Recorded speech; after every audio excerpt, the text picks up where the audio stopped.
Hello and welcome back to Elden Ring. Let's get back into this.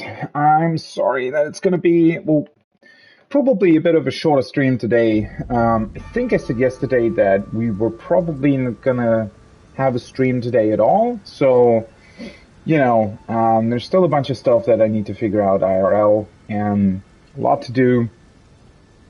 So I'm trying to get as much time as I can in terms of playing more Elden Ring, but that's why we should get right back into it.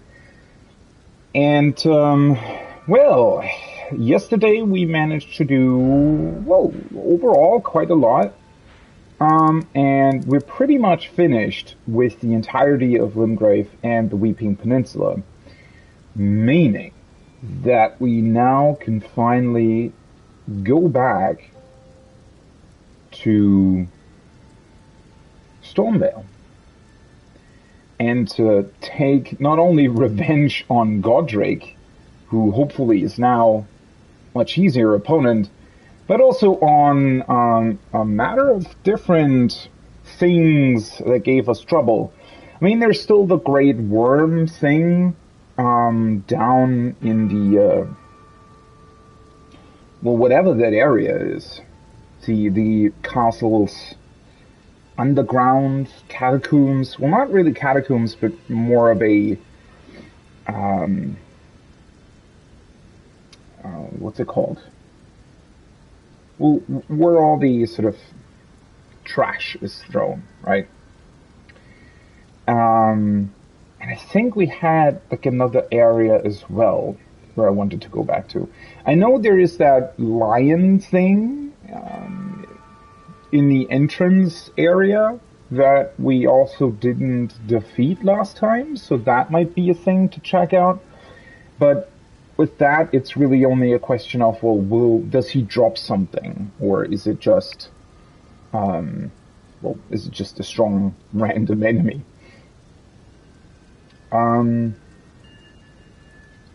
Yeah, I think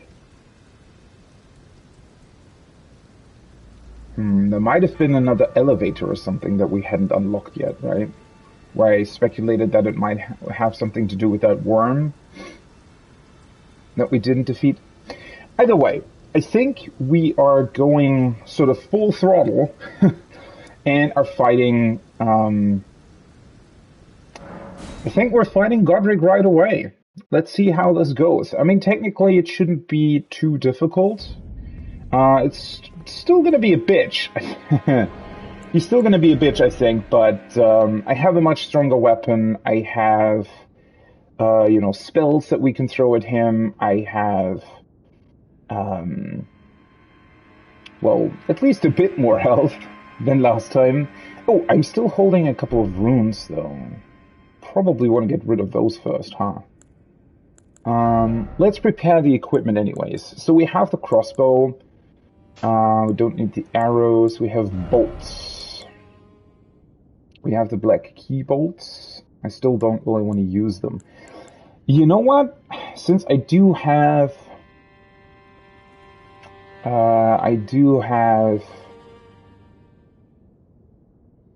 runes, I could just buy a couple more bolts, to be completely honest, but I'm not entirely sure on that. I also, as cool as the starting gear is, I wish we had found something at this point that would actually, give us more or be cooler. I mean, certainly we found interesting things, but not necessarily things that are an upgrade to what we want to do. I mean, sure, there's something like this, but I don't want to go to heavy load, and even though we have things like this, it's not really what I want to go for. So I'm a little bit disappointed on the clothing choices overall at this point. I wonder if we should go for another talisman or something. I don't really want to decrease my max HP though.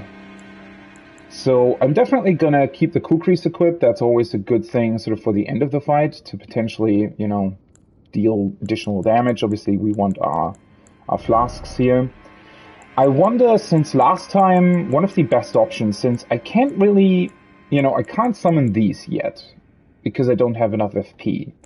So I'm thinking of maybe going with the jellyfish again. That might be a good idea. Yeah. To poison him again? Just try it. We also have the other summon anyways, right? The warrior woman. The daughter of somebody we haven't really met yet, I feel like. Can I even use this? Yes, I can. Okay, so I can increase my physical attack as well. That's definitely good. I do want to do this.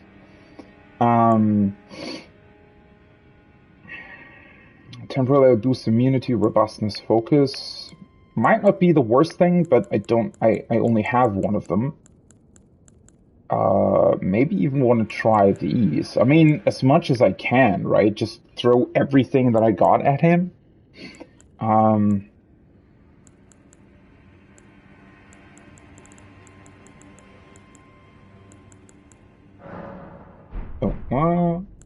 Equipment. Let's just equip it. I hate having too many things equipped, since that always means that you have to cycle through too much to get to the stuff that you want, but at the same time, why not?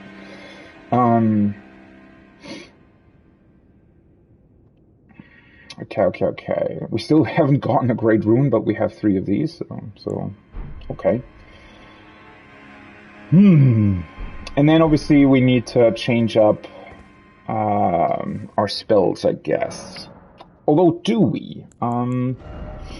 Let me see. So the flame sling probably isn't really worth it against him, since he's also using fire, especially in a second phase, right? I probably want to go for the glintstone stars. Most likely, these probably aren't going to be too effective. This one, I'm still not too sure about. It's cool that it hits from behind, but it felt like it was a lot weaker. Maybe I should test this more, to be completely honest. If I don't use the flames...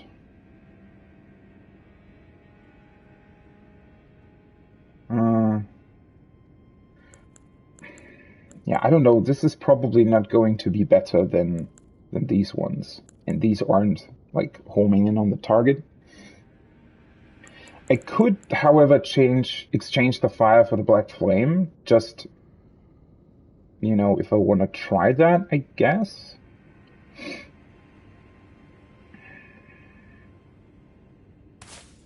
I mean, let's exchange it, but keep the rest the same for now. Right, I also might want to... Didn't I have... It boosts faith. Boosts strength.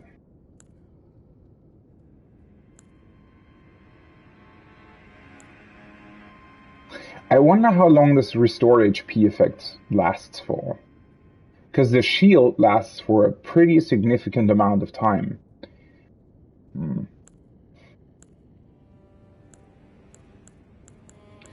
Although I'm gonna keep it the same. I don't think that at this point the damage is much of a problem. I think it's much more important to be able to sort of tank my way through the whole thing. I'm probably thinking about this way too much anyways at this point. Yeah, I have those equipped. I don't have anything for the staff either. So since I still have runes, I think I'm gonna go back to the roundtable hole very quickly. I want to check out whether or not I can upgrade my ashes a bit more, although I don't think I can. I can maybe upgrade the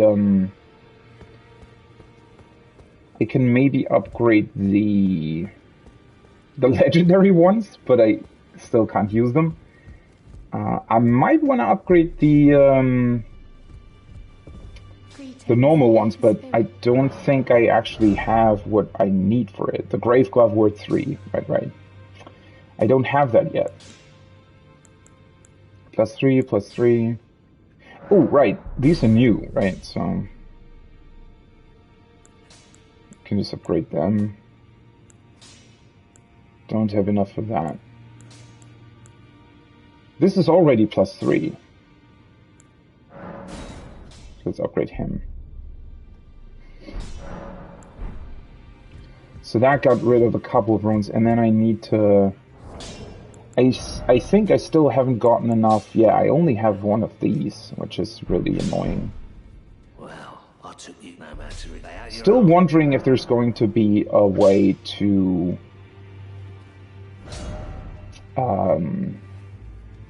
if there's going to be a way to grind for these materials. Because having this at +8 or 9 would be very, very good, obviously.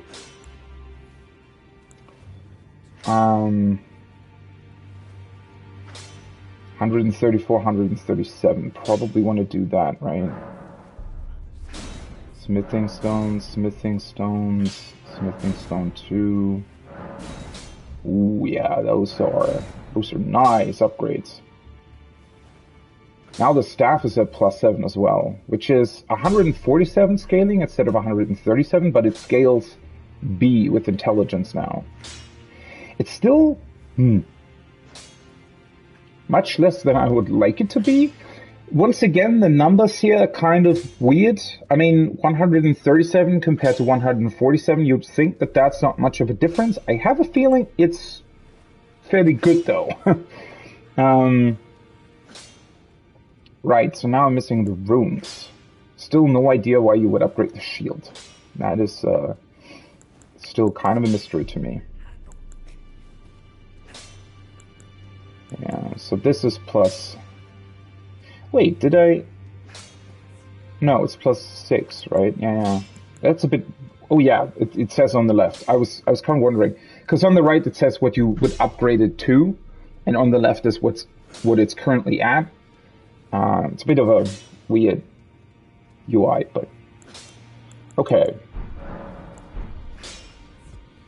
Gonna be interesting what kind of damage I'm actually dealing with that. Also, right. Let me equip. Where is it? This one. Let's equip the Baldachin's Blessing, because I want to actually use it to be able to then go back to Thea and potentially talk to her again. Whisper with her again, if she's going to hug me once more. Okay, well those were a couple of upgrades. I got rid of a couple of runes, and I think now we're just going to go in, right? And hopefully destroy this thing. It's going to be interesting. I mean, once again, I am definitely summoning for this. I started the game with it, and now I'm going to continue with it. Well, there's always going to be, you know, a second, a third playthrough or whatever, and I'm definitely looking forward to fighting these bosses on my own as well.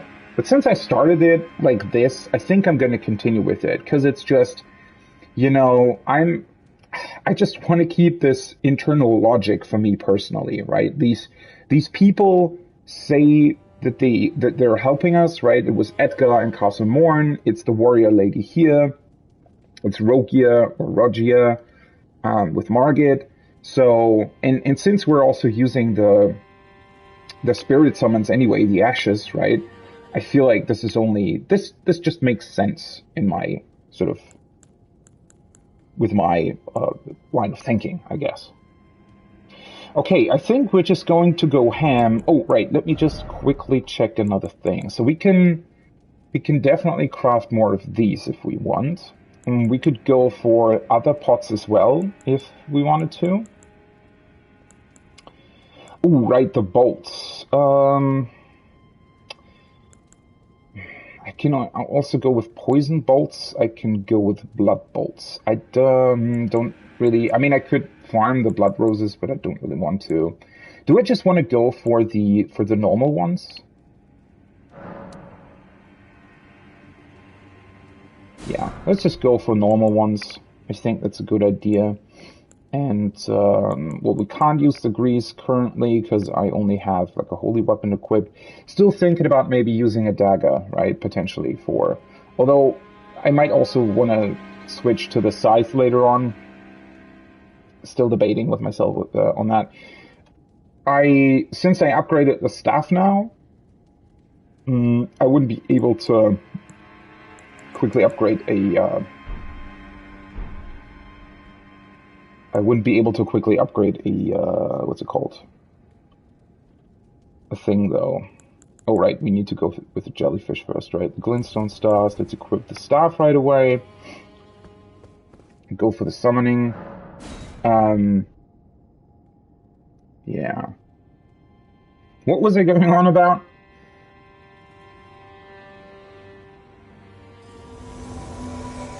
Nephili Lu. Alright. Let's try this once again, shall we?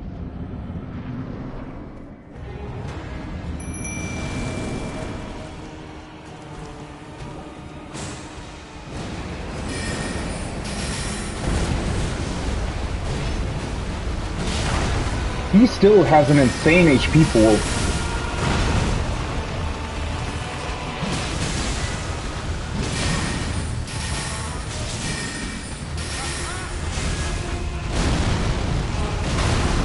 Oh, wait. That's it already?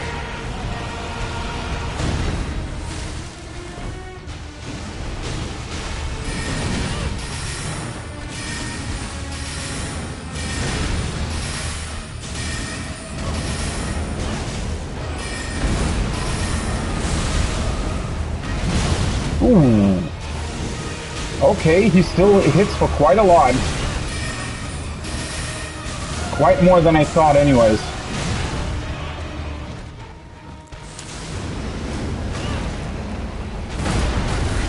How did that... Seriously.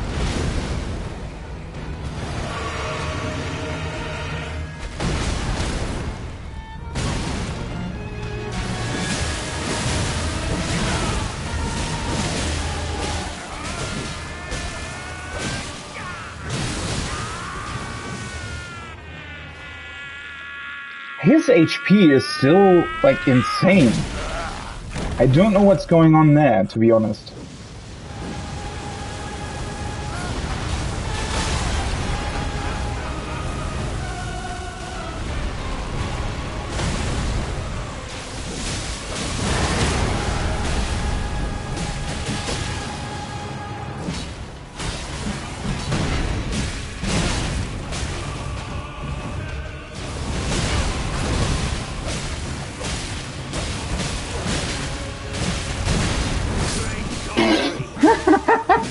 Well, he's still the exact same bullshit as before. Okay, you know what? I'm gonna actually do something different, which is I'm going to use more FP flasks, because obviously staying at a distance and just hitting him with the spells just seems the way to go. Okay, this is kind of dumb. I feel like, how can it be that even with the a spirit there, like the ashes, another summon, me going ham with a +7 staff and a +7 weapon, his HP pool is still insanely big. What the fuck did they do there? I really don't get it. What's the point here exactly? I feel like that's just strange, to be honest. Okay, I'm just gonna go ham. Let's go with 4 FP flasks. Okay, that's honestly just strange, isn't it? I'm not entirely sure what this is about, because I honestly thought that I was going to deal quite a bit more damage. I mean, sure, he might also have some, you know, I don't know, resistances or something that I wasn't really sure about. But the fact that he has this much HP and still hits for as much as he does as well, honestly, just seems kind of crazy to me.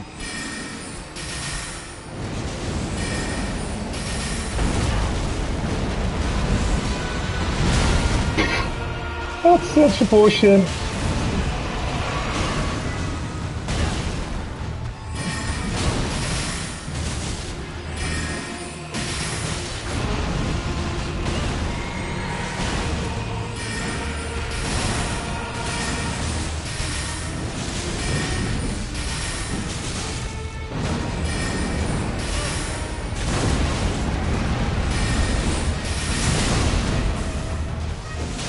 Right, I had my... Also the... Wait. Is she herself healing as well? Ooh, that was lucky. Can you please stop doing this bullshit thing?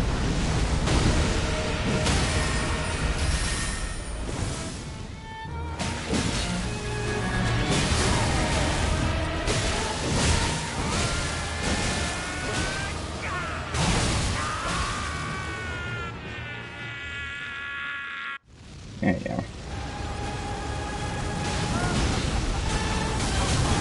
I hate how that still hits. Like, that's...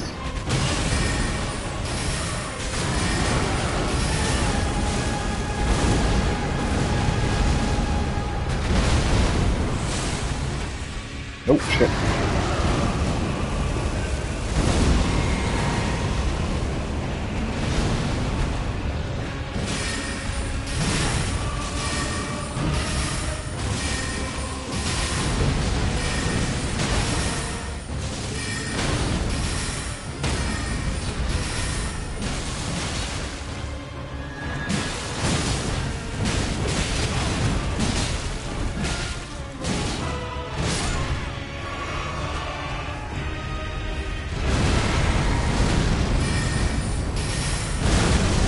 What the fuck was that?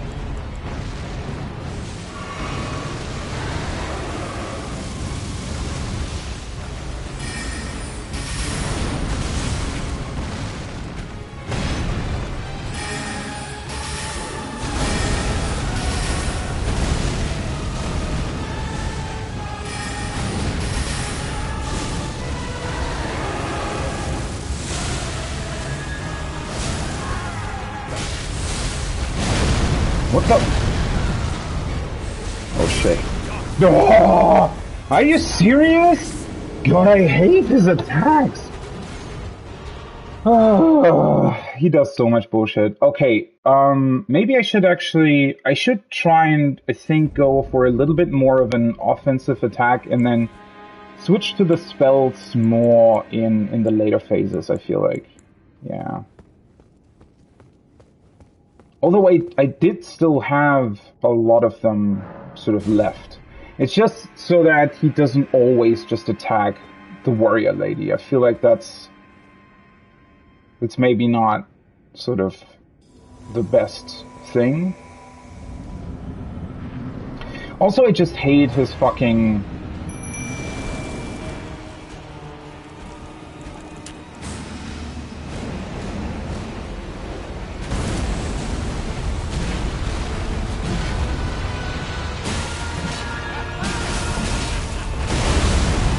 I hate his attacks so much. There's so much bullshit in them.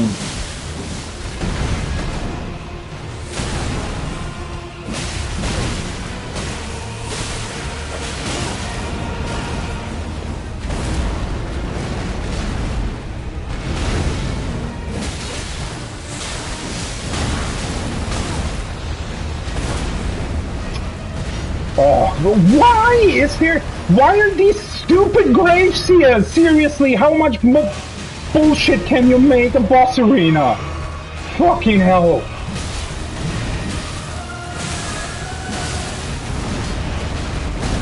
What the fuck is that?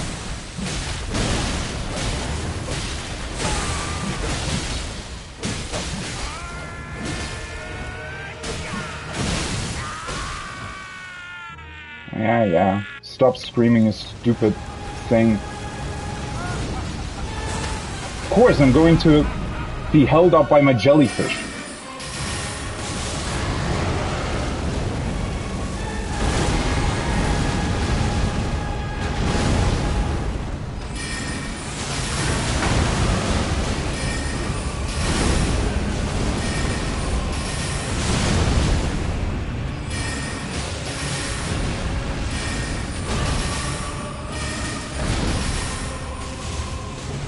Yeah, I know that my fucking FP are empty.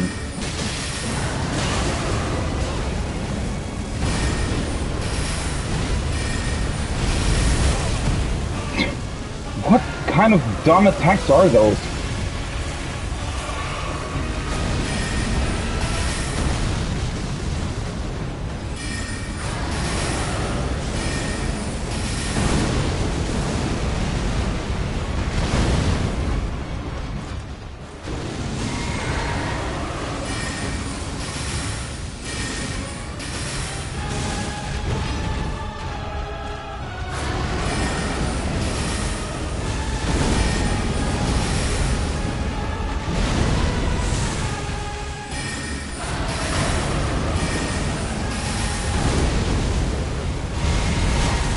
The fuck is that?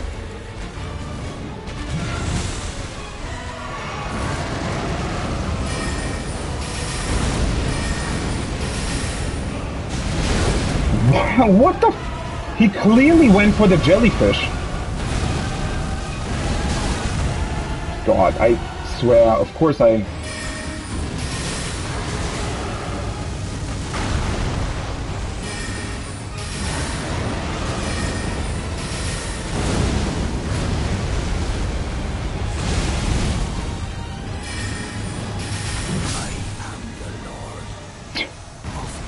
What a dumb fight, honestly.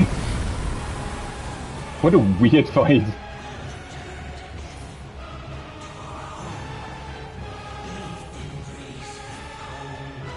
Wait, he's still not dead, though.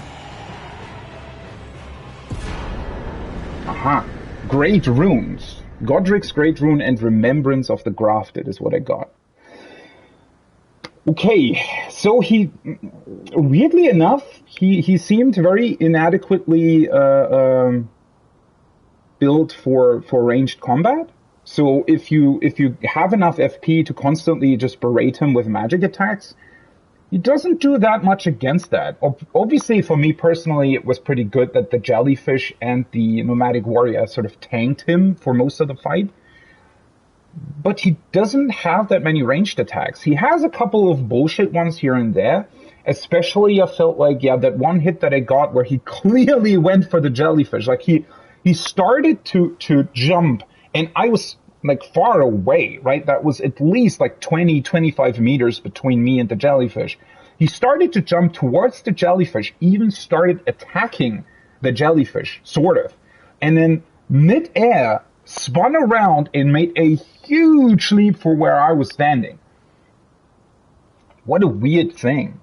And then in general, so you can evade his fire breath very easily, but only with the sideways jump when you're targeted. Or when you target him, right? That's, I think, one mistake that I made last time. So for whatever reason, they designed his ranged fire breathing attack in a way where you can just jump through it, but only if you do the sideways jump while you have him targeted. The normal jump doesn't work through the fire, or it's maybe incredibly hard to time. I don't know. Okay, let me just write down Godric at the end. Oof, I'm still very nervous. Hands shaking. One day, what did he say? One day we'll be back or something.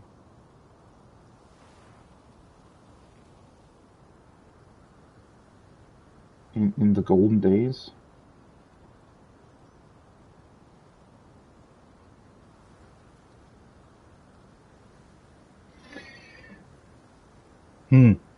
Yeah, other than that, as I said, once you start just using ranged attacks, he doesn't really do that much against them. He has these huge jumping attacks where he can jump onto you, and he has in the second phase as well, the attack where he has this meteor shower. But all of those are fairly easy to avoid. And as I suspected, I think what makes the fight a bit more frantic and a bit harder, actually, is when you summon. Because if you summon, and then you yourself go into melee range as well. It's just very, very hard to know who he is going to attack, and it's very hard to know what kind of attacks hit, like which character and all those kinds of things, right? So the fight becomes really chaotic when you have, well, the spirit there and you have the summon there, right? All of that together just makes the fight really frantic and chaotic, and I think that's what I sort of did wrong the first time around. Whereas now, if I focus on range and I have other summons or spirits or whatever to sort of play tank for me, then I think that works a lot better. And overall, I think the jellyfish definitely, he definitely got poisoned at some point, but actually not as early as I thought. I think it actually took until phase 2 until he was actually poisoned, right? So the damage until then from the jellyfish was probably, well, not negligible, but still not really high. And the warrior woman as well, I think, didn't deal quite as much. It was more of a tank situation, really. So in a way, I still very much dealt the most of the damage. One thing that I still think is kind of weird about him is his HP pool. I feel like that his HP pool is too large. For whatever, like, I don't know why, but it just feels, it doesn't really feel great hitting him. And considering that I'm level, 47 or something, and also I have a +7 weapon that can do additional holy damage and all that kind of stuff. I mean, maybe he has some couple of higher resistances there, but still, it just, I think, and I mean, in terms of the numbers as well, right? I'm not necessarily saying that my damage was bad. It wasn't actually. I was hitting like I think a normal sword hit did like 104 damage or something from me, which I think is actually not that bad. It's just he has, I don't know, 15,000 HP or something. I mean, it's very hard to tell with the HP bar down there, right? And to sort of compare that and stuff, but that's just a bit too much. Because I mean, think about it, right? I literally did pretty much, at least to my knowledge, pretty much 100%ed Limgrave and the Weeping Peninsula, where you would think, okay, yeah, Godric is sort of the quote-unquote end boss of this area. And he's still not taking that much damage? I don't know. It just feels a bit strange. Also, the amount of damage he was dealing, I felt, was still pretty hefty. I mean, one of his attacks, when it hit me, took, well, more than half my HP. That means that he was still able to two-shot me. Now, obviously, yes, I have the eye equipped where I receive more damage. But that's not really an issue with other enemies as well. I mean, think about the Everjail, for example, that I fought yesterday. That was still, like, I mean, I was very frustrated with how it turned out. Or, well, not really frustrated, but really disappointed with how it turned out, right? Because I was ultimately able to win against that boss, not because I was able to use cool attacks, but because I just used basic attacks, right? That's why I was so disappointed with the Everjail. But the amount of damage that I dealt overall, and also the amount of damage that I received from attacks, was still sort of fair, right? I think in that case, yes, he had some really strong attacks that also dealt, I think, like 60% of my HP, but for the most part, most of that boss's attacks only dealt about, I don't know, 30 to 40%, which meant, yeah, I could get hit 3 times, right? Or rather, 2 times before I had to heal, 3 times before I died, right? Which is also different here. Yeah,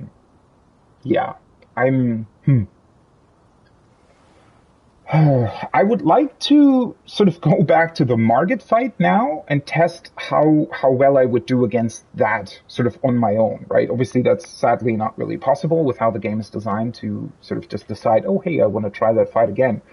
But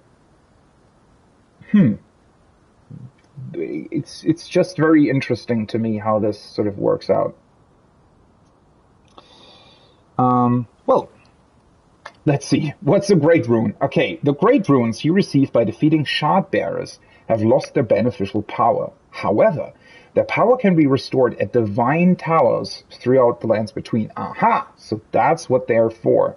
See the description of each Great Rune to discover which divine tower you should visit. Okay, that is interesting. So we saw, I think there are 5 of these, right? As far as I saw, maybe 4, but I think it was 5. So they're all corresponding to one Great Rune then. Interesting. Interesting. And that also means that now we'll actually go back to what, because I very much think that the White Tower that we need to get to, or the Divine Tower, is probably the one that connects to Stormvale. Which also explains, well, somewhat why it does that, right? Although, does it? I mean, how? I wonder how these Divine Towers worked before, right? Because didn't Godric sort of just take the Great Rune for himself after the Shattering? I think they did, right? It wasn't really... Godric's Great Rune. Where's that? Wait. That's one of the destroyed statues, I guess. Oh, I'm standing next to the Site of Grace. Once again, weird that these bosses actually spawn one, because, well, I mean, there's another one right there. And we also get Remembrance of the Grafted. Oh, that looks kind of weird. Lost Grace discovered. Let's just connect. I mean, these are 0 anyways. That's another thing, right? I mean, I talked about the mechanic of having to collect the runes. It doesn't really fit this game anyways, right? I think they shouldn't have included it. It's just kind of weird to me. If you have 0 runes anyway, it's actually more annoying that it's displayed on your compass and the icon animation thing is lying on the ground, right? Weird choice, but whatever. Okay. Shit, I didn't, oops, didn't use the Baldakin's Blessing. I mean, I didn't want to go through, like, more items than I had to. It was annoying as fuck anyways to cycle through all that stuff, but whatever. Take the power of its namesake via finger reader. The fuck does that mean? Remembrance of Godric the Grafted, hewn into the Earth Tree. Hewn into the Earth Tree? The powers of its namesake can be unlocked by the finger reader. Alternatively, it can be used to gain a great bounty of runes. So these work exactly like the boss souls then in Dark Souls. You know, I'm always thinking maybe they're doing something new, but nope, same thing as always. A feeble man sought power through the grotesque act of grafting. One day we'll return together to our home, bathed in rays of gold. Oh yeah.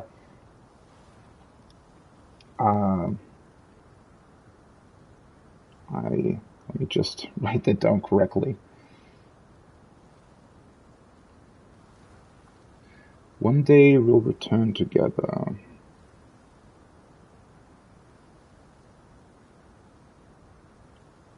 Together to our home. Is he not at home? Bathed in rays of gold.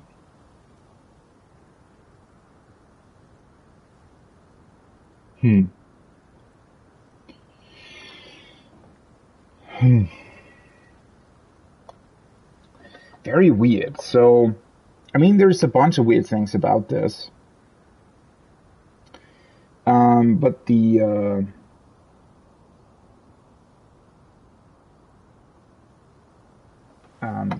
citation here, right? What he said at the end. I wonder what that means. So first of all, why is he talking about together? Is he actually meaning us?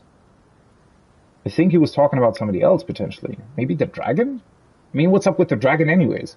Once again, right, there is like a cool dragon. The dragon was once a symbol, like we definitely read something about the dragon as a sort of beast being, was somewhat part of Stormvale in a way. It's sort of protector, beastly protector. Bathed in rays of gold. But if he wants to return to his home bathed in rays of gold, isn't what he did pretty much the wrong thing then? I mean, this whole act of grafting, I mean, if he wants to return to the days of the Earth Tree, which this is what it sounds like, right? Then why seek power through the act of grafting? Unless he felt his strength waning. I mean, it says a feeble man sought power. So maybe the problem was that because, oh, by the way, he dropped 15,000 runes, which is, funnily enough, equal to that worm, the poisoned worm in the catacombs from the beginning of the game. And considering how much more that is compared to other bosses as well, I still feel like you're not meant to fight him at this point, to be honest. I still feel like in terms of his HP pool and the amount of runes that he drops, that maybe I should have leveled even more, or should have gone somewhere else as well. Which is a bit weird, but, don't know.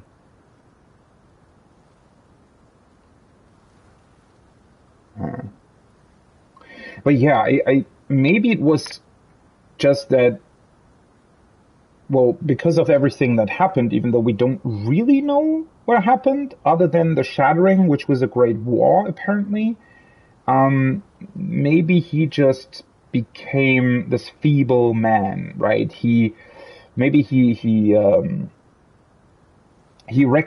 that he was getting older, he recognized that he was, well, approaching death most likely, right? Or at least a state where he just wasn't really able to fight anymore, and he was still sort of clinging on to these glory days, when Godfrey existed most likely, and they still had all their power and were in all their glory.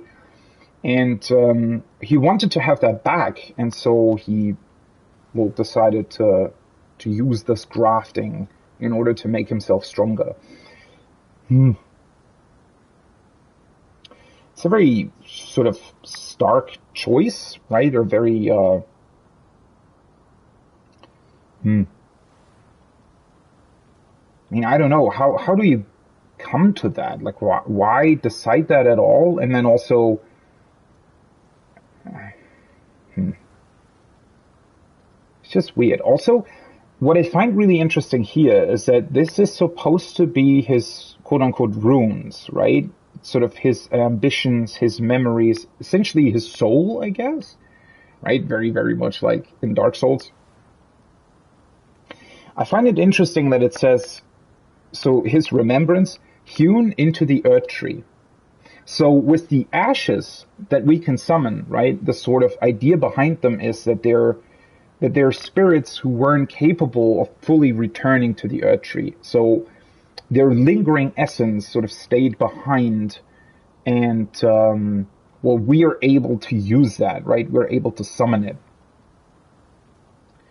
I find it interesting that for some reason we're able to have this, right? Why all of a sudden are we able to have this? Why are we able to, although, well, technically we're always able to do that, right?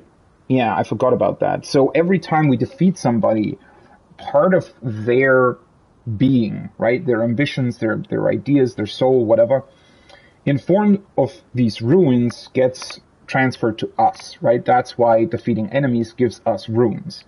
And instead of just getting runes, in this case, we're also getting, I guess, more, right? It's not just the runes itself, but also like a specific sort of power that is still left, I guess. I just find it interesting that they specifically say that it's hewn into the Earth Tree, as if for some reason we have these runes, we have these memories, or the remembrance in this case, but at the same time, it is also part of the Earth Tree. So for some reason, part of his being, still went into the Earth Tree, which seems somewhat different to other things, but yeah, I don't know, that's maybe just a weird detail that isn't really explained all that well, I feel like. Okay, and now I'm wondering where that Great Rune is potentially at. Oh, there it is. Godric's Great Rune. Isn't that... No, it's not. It's...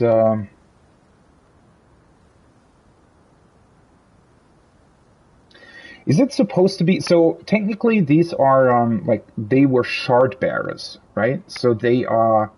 This is part of the Elden Ring, I guess, of the original one. Which is interesting. Yeah, it's sort of the middle part. So I'm looking at the cover of the game right now, and his Great Rune is essentially sort of the middle part.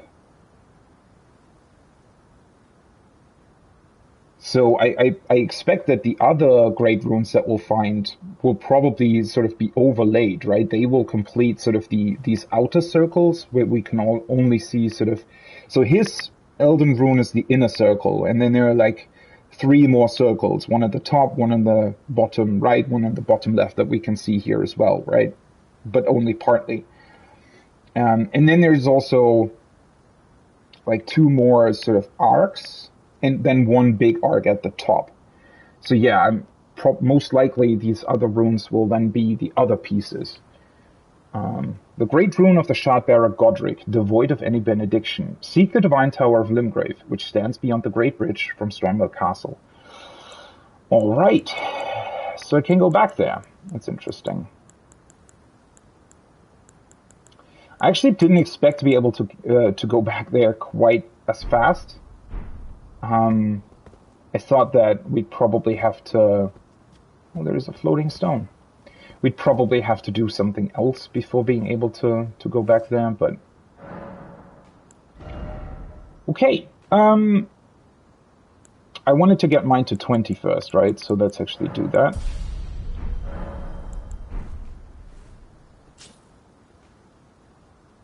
The hell is he doing here? Oh, is that the guy we saw at the beginning? Probably, huh? What a pathetic excuse for a lord you were. Craven to the bone. Pushing me about like that. And after all that grafting, where did that get you? Look down on me, would ya? Godric, you filthy slug. Feel it. Feel it. Feel my bloody wrath. Is that really his remains? You get your revenge. Oh, hello there. This weasel was... Godric was always looking down on me. He got what he bloody deserved thanks to you. I tell you though, what goes around comes around. He had an ugly heart, an uglier countenance, and met the ugliest of ends, eh? Did indeed.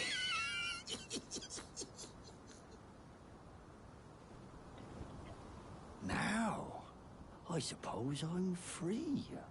I can do whatever takes my fancy. Can I, mate? Sure. Now, can I? I wonder if we'll see him again. Probably, huh?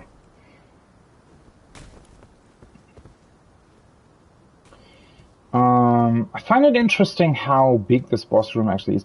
Also, why is this... Oh,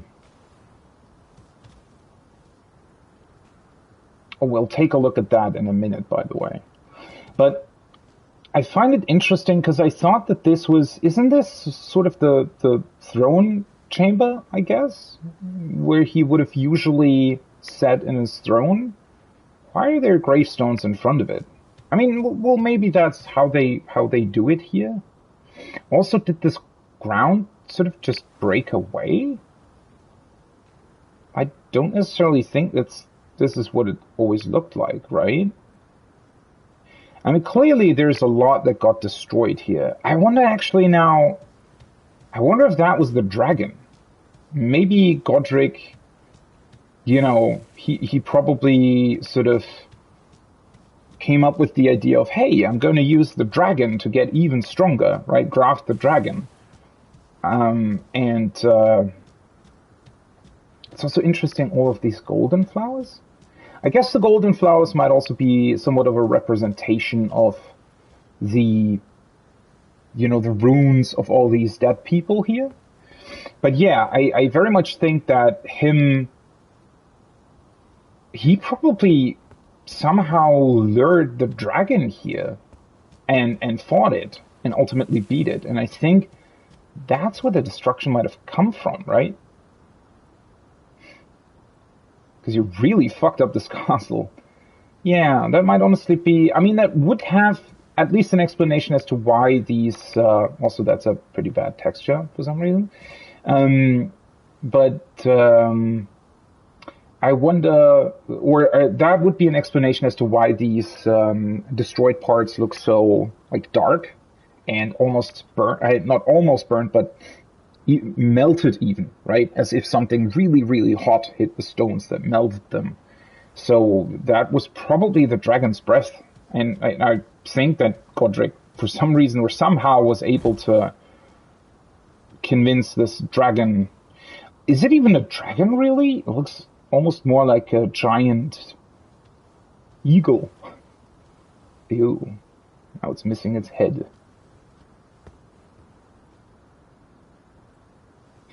How the fuck did he, like, kill it like that?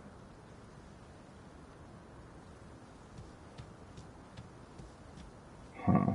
It's just interesting that it has feathers, isn't it? I guess it's more of a giant wyvern or something? Is that... I mean, not that it really matters, but... Anyway, I think that's what caused all of the destruction to the castle. Although this whole area is still kind of weird. The fact that it's broken up like this. I mean, what happened? I don't think it always looked like this. That would have been strange, to be honest. So maybe whatever they did also at the same time broke away the floor to an extent. And now this door should open up to the throne room that we were already in for some weird reason.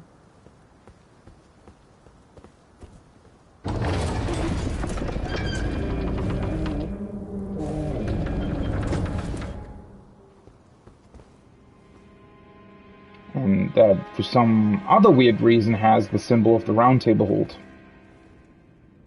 Still looks exactly the same, though. And that's, well, what I assume is Godric in his glory days, I guess.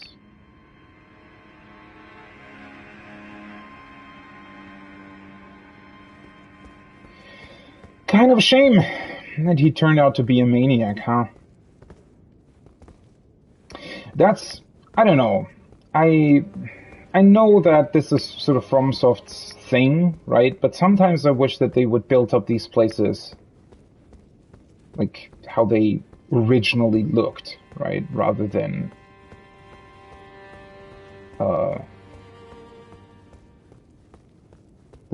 just this destroyed state. So defeating him essentially grants you access to this side of Grace over here.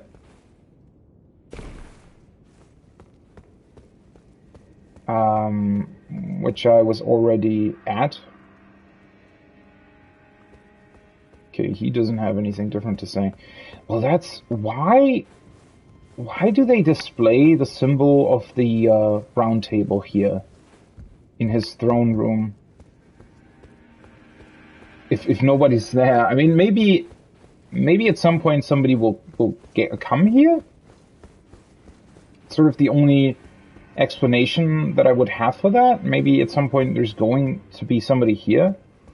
Because right now there clearly isn't, and it's just kind of strange. Okay, I'm not allowed to attack in here for whatever reason, but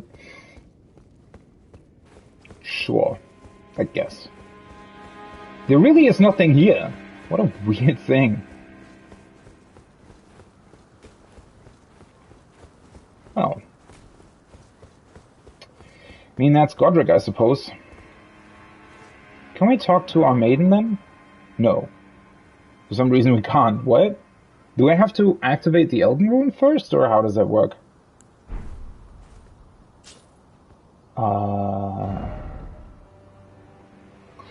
I guess I could quickly just go back to the tower and see what that's about. Although maybe do I want to still defeat that lion beast at the entrance? Potentially.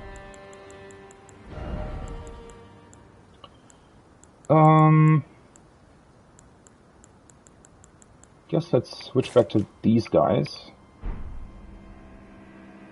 You can still keep... Let's keep the stuff that I have, but I'm gonna change back to... You know, maybe I'll keep 2 FP flasks for now.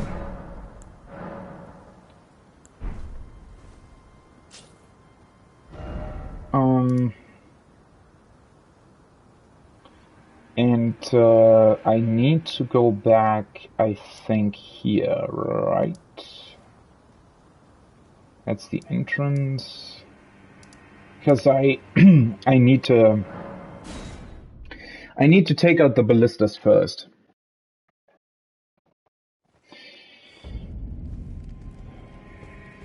Feels kind of weird having defeated Godric, not gonna lie.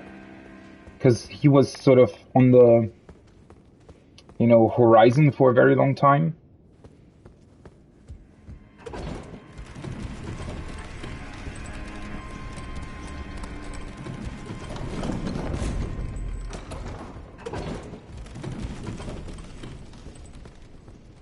I wonder why, for example, in this room, right, this grafted spider thing, why isn't that some sort of mini-boss?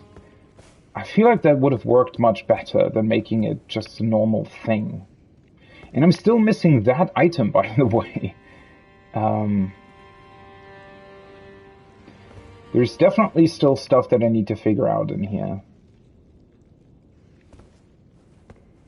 But I wanna get the Great Room first. I want to find out what that's about.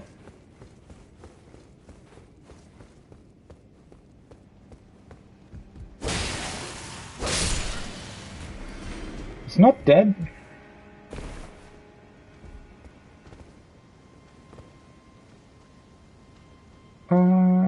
Do I want to clear out the courtyard? Because there's still that one statue that I need to... No, you know what? Let's actually really deal with the... Yeah. Let's deal with the ballistas first.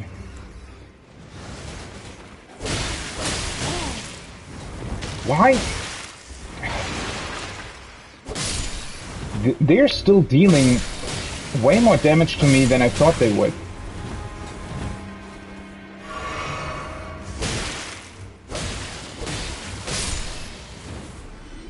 See, I find that really strange overall. For some awkward reason, a lot of stuff in here is still having, like, it's still... Well, these guys not so much, but the rats, for example, a lot of stuff still has pretty high HP values and stuff in this castle. Not everything, but certainly a couple of things. And, yeah, I still not entirely sure what to make of that.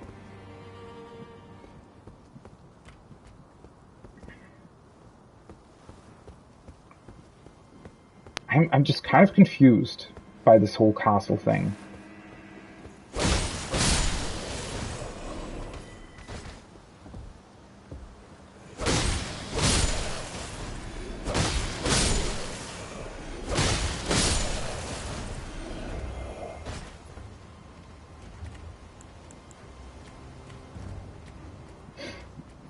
I probably don't want to summon these right away.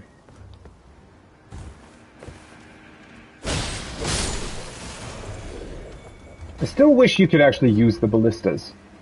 I just find it so strange that you're not capable of doing that. How? How can he actually lower his freaking weird staff so fast? What a weird thing. Okay, where the fuck are you?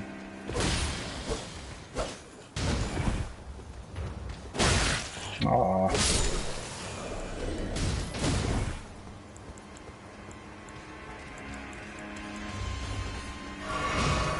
Ooh, that had a much larger reach than I thought it would have.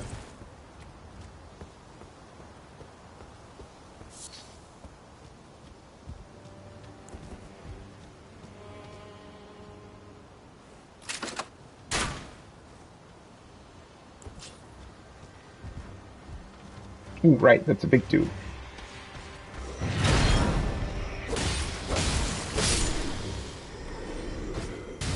Well, at least he does rather quickly now.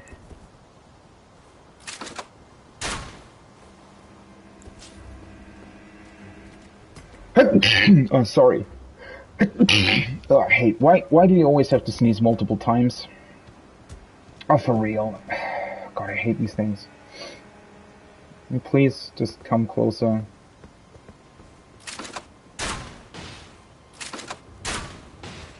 Oh, seriously? Why did the first one, like, deal more damage than the second one?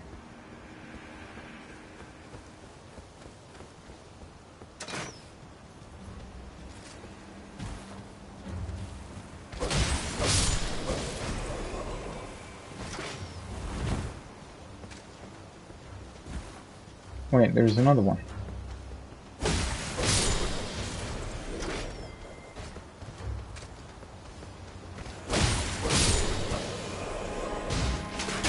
Oh, that's not what I wanted.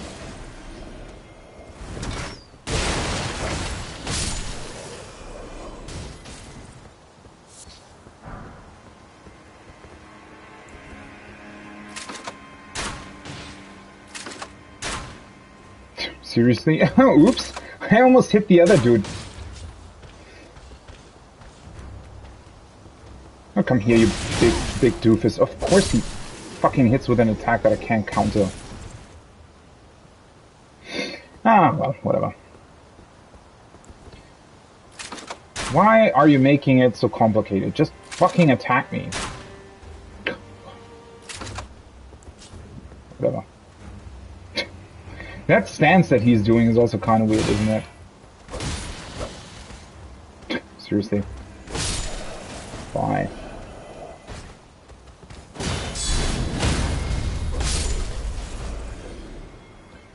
Okay. I think that's actually everybody dealt with in the courtyard here. So let's get the spirits out and deal with this weird line thing.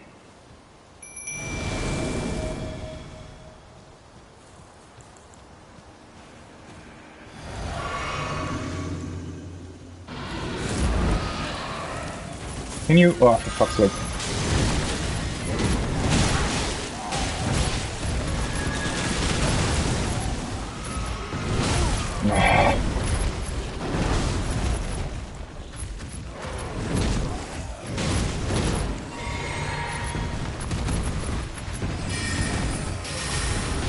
Of course he's behind.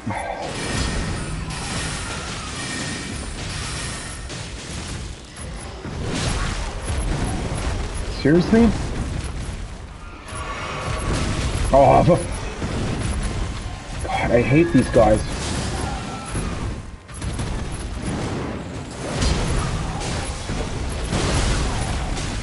Seriously.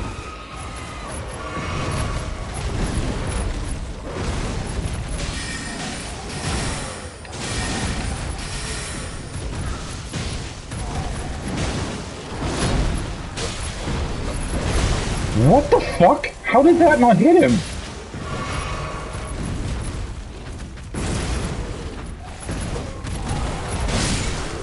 Fucking kidding me.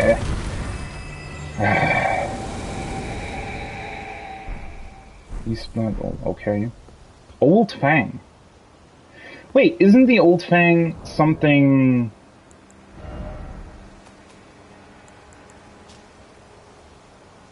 Rarely seen specimen of Beast Fang. No? Oh, right, they have something to do with the primordial crucible for some reason? Okay. I wonder if he stays dead. Would be kind of cool if you did, actually.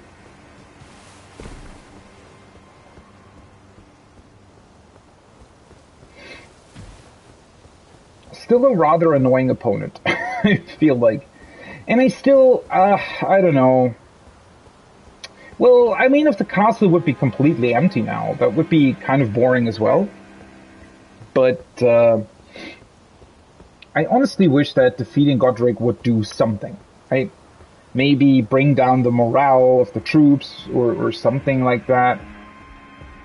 It's just kind of strange to me that, well, you know, defeating Godric sort of does absolutely nothing to the castle. What the fuck is happening with shadows? God, that's so weird, right? That is such a weird effect. No idea why they decided to do that, but okay. What was I trying to... The 5,000. Kind of don't want to die against these giants, but then again, I also don't really care. I mean, 5,000... Wait, let me check very quick. 22, so that's what? 5 are 1,000, that's 4,000 something, right? Not quite enough for next level. I'm guessing that these giants are just gonna get up again. I mean, the fires are still burning. But why the fuck can you fucking get stuck on? I don't know if this is the best idea necessarily.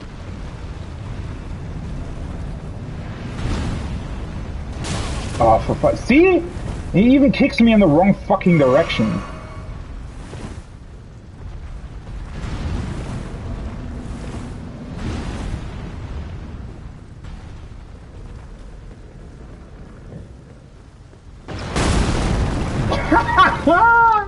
Okay, the game can get really bullshit if it wants to. Of course I was fucking hit by that. I wasn't with that though.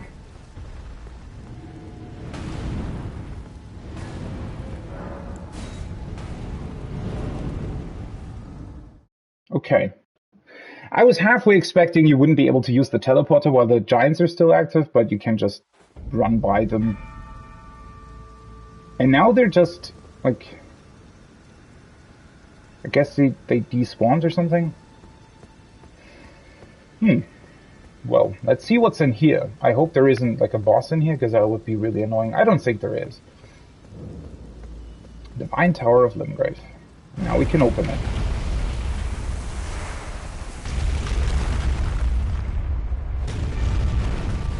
Ooh. It sure looks interesting. So there's something written on the wall there, and then also the stone, these like glittering things on the wall, that looks exactly like what we saw in the ancestral oh, that's what kind of that? What? That was a very weird. I don't think that's really how it's supposed to look like. I think that's like a smoke texture that just looks kind of wrong. Something with the lighting is wrong here. I think that's a bit bugged. I don't think that's supposed to look as black as it does. It's actually supposed to look like that, right? Or maybe not? Is this black ooze really supposed to be here? Okay, so the Divine Towers.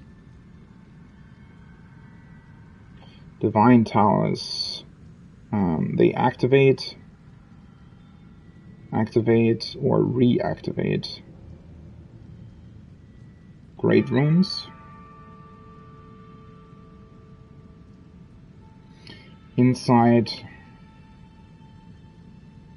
written messages on the wall.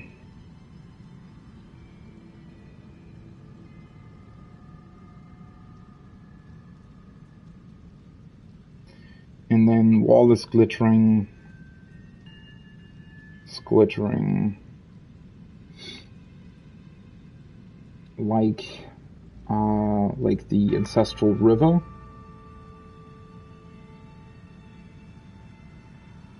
Just gonna write that down. I know what it means. And that's a very interesting detail, isn't it? Because we haven't seen this glittering anywhere else so far. In this, yeah, it looks like it leads quite far down. So I'm wondering if these... Also, why is there orange? Ah, there's more of that. So, yeah, those top parts, these orange parts that are inlaid into the wall, they look very similar to what we've seen in the mines, right? So that's, I don't know, something where the grace is in the stone somewhat, right? So there's runes or remains of the earth tree or grace or whatever, right? Potentially old memories, old information that's sort of combined with the stone. And apparently some of that was used here, potentially because it contained memories that are important to the Great Runes or to whatever happened. I mean, these towers seem to have been built as some kind of way to keep memories alive, potentially, right? Keep the past alive, or to make records of what might have happened throughout when they were built or throughout the Golden Age or whatever. Which is really interesting. Sadly, at least from here, we can't read the messages on those walls, but there's clearly something written on it. And then also, yeah, the fact that they go down so far leads me to believe that these towers are actually on the sort of bottom. Maybe they're potentially connected to that ancestral plane that we were in, right? Which is interesting if that's the case, because then the question becomes, well, why do we have these other elevators that we found, right? The elevator in the Mistwood, why does that exist? If we also have these divine towers that are obviously connected to that, then again, maybe it's not really supposed to be connected to it. Maybe they're more like built on top of that because they wanted to, I guess, mark a new beginning, a new age or whatever. And so they built it on top of the ancestral home and just utilized this sparkling crystal stone in order to build them, potentially. I mean, there's a couple of ways in which you can look at this, right? So far, the game hasn't really told us anything, and I think this big elevator here probably leads upwards and not downwards.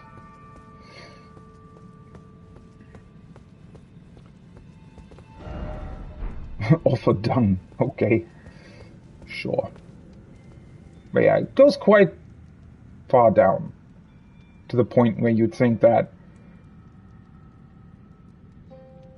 it could very well be built on those ancestral... Well, I'm calling it an ancestral plane. I'm not sure if that's really... Because it's still connected, right? It does feel somewhat otherworldly, divine, like it is actually in a completely different existing plane. But then again, it's also... I mean, they're magical elevators, but we're not really crossing some sort of magical portal or something, right? It's literally a normal elevator. It's just that it's not working mechanically, it's working magically, right? But we're not transitioning into a different plane or anything. It's literally just going downwards, right? So,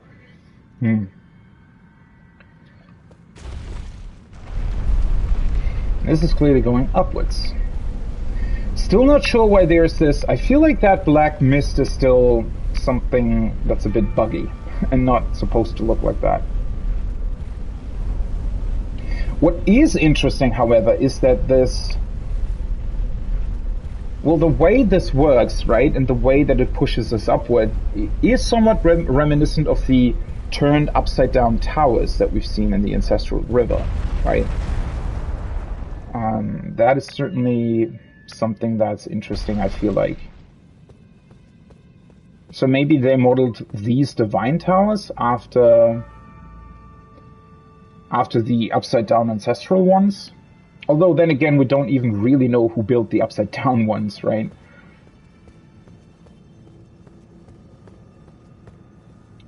Interesting that they give you another side of grace. I mean, I guess it makes sense to some degree, maybe, potentially. Okay, so we can kind of see the other ones, right? So that's the Earth Tree, and I assume that's the Divine Tower of Caleb, potentially?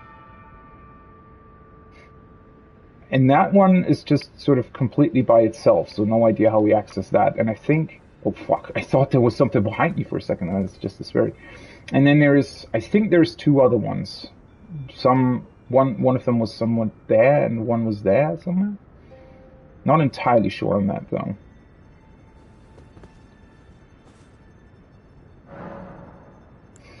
Man, I think it's such a missed opportunity that you can't talk to your maiden more often. I honestly think that they should have made dialogue for every side of grace that you discover. I honestly think that. They should have made dialogue for every grace that you discover and just give you a bit more background information on where you are at, or maybe some dialogue with her talking about your current situation or something like that. It's really rather unfortunate that these characters aren't utilized better. Such a missed opportunity, so much potential that's just lost. Hello. Ooh, interesting. Aren't those fingers? Once again, with these sort of energy golden earth things. And I guess that's the rune itself. Also really, really cool how the Earth Tree is sort of towering over you, even though it's still far away, but, you know, clearly this tower was built with the Earth Tree in mind. And yeah, these look like fingers, don't they? Like, it's actually quite hard to tell. Are they fingers? I mean, I guess they sort of broke apart. Are they meant to be fingers that are made out of the roots of the Earth Tree, maybe? Looks somewhat like old roots, right? But roots that have been here for a very, very long time.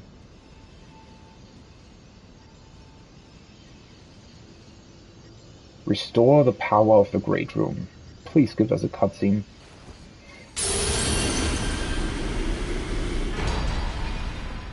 No. No cutscene, still cool animation though. Godric's Great Rune. That's it? Okay.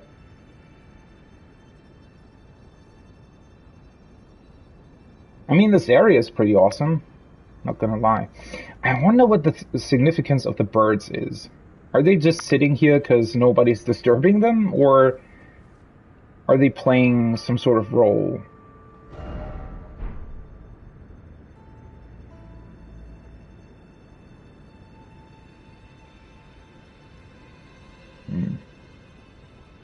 Maybe the Earth Tree actually utilizes the birds as a way of watching over the people of the land or something?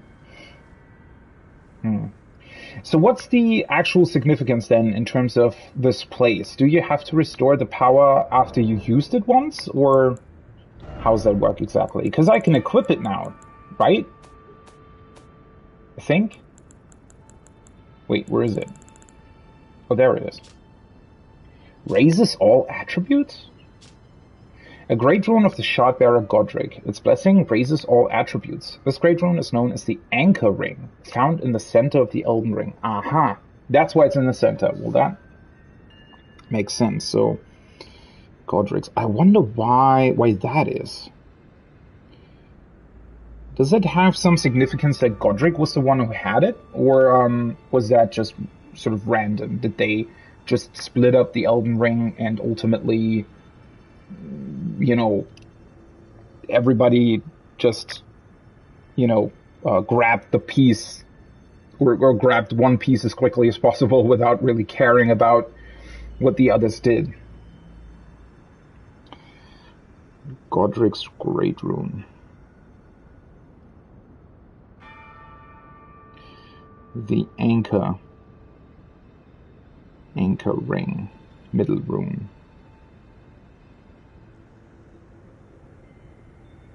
Yeah, no idea if that has some significance.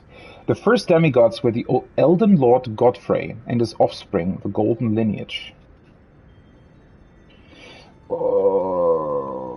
Wait. Didn't the game at the beginning tell us that...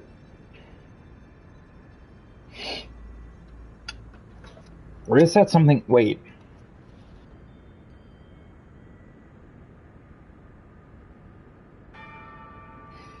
Yeah. So at the beginning... In the beginning cutscene, the game specifically told us that Marika's offspring were demigods and all claimed shards of the Elden Ring. So that means that Queen Marika and Elden Lord Godfrey, I mean, I guess now that I think about it, that's very logical. But yeah, that means that they were together, right? So Queen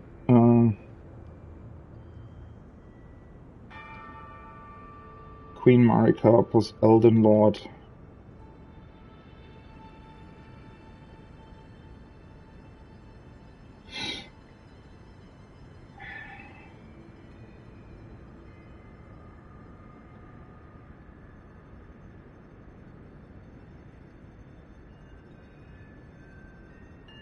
The Golden Lineage. But yeah, then at some point they all fought a war against each other, I guess.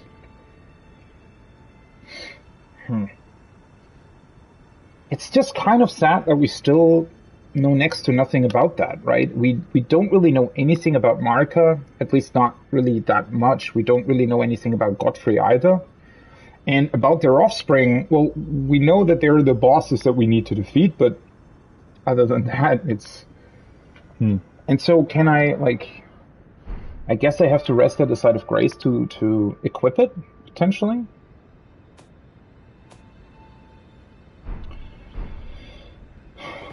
Huh. Well. Give me 1 second. Okay, just got a call, sorry about that. Let's see if we can talk to a Finger Maiden now. Although, you know what? I think, now that I think about it, yeah. Unfortunately, I think it's actually not even talking about our Finger Maiden. It's probably talking about the Finger Maiden that we met on the bridge that was talking about reading our fingers or whatever, right? Yeah. Completely forgot about her. That makes a lot more sense. I think that's what it is. Oh yeah, now we have a Great Runes thing here. With the Great Rune menu, you can equip Great Runes that have had their power restored. You can use a Rune Arc to give even greater benefits to your equipped Great Runes. Okay.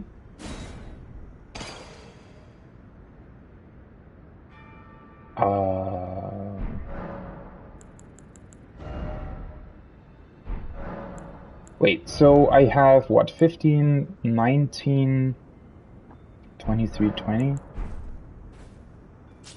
And if I just go into my status now, it just doesn't say.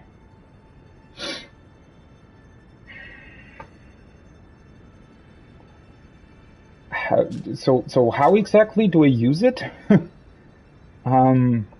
Or is it just, I mean, it's displayed in the top corner. But technically it's not really doing anything currently.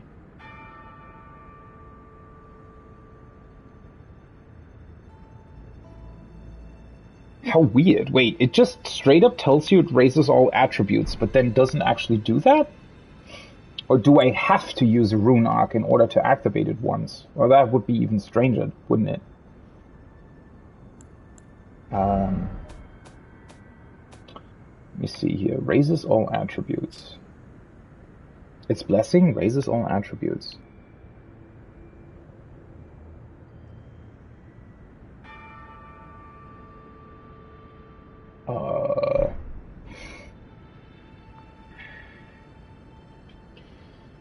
Do I, like...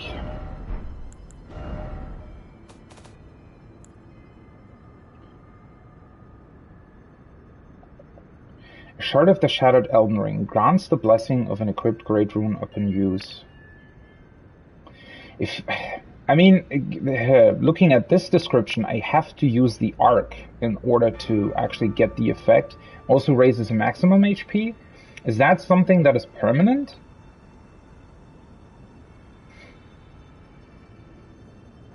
I mean, I guess let's just use it. Whoa. Okay. But is that like a...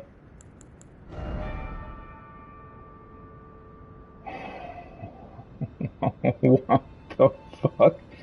That raised my attributes by 5. Every single one of it. That can't be a permanent effect, can it? I don't know by how much it actually raised my HP, though. Hey, that would be crazy. I mean, I have a few buffs now. I don't know why.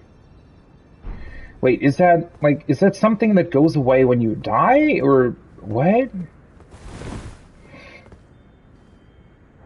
It doesn't feel like it's a buff that's running out, is it?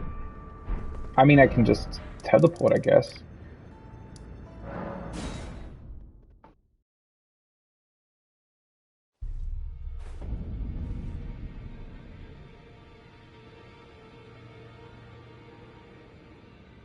That is also very strange that... No, it's still...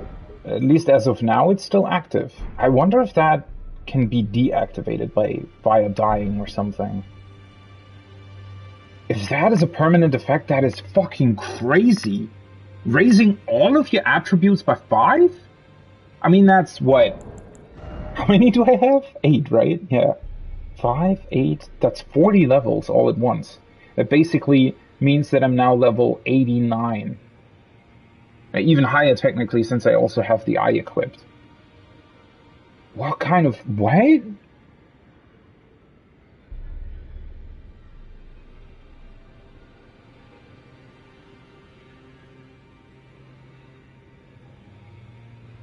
Isn't that a bit of an overkill? Honestly, I mean, what?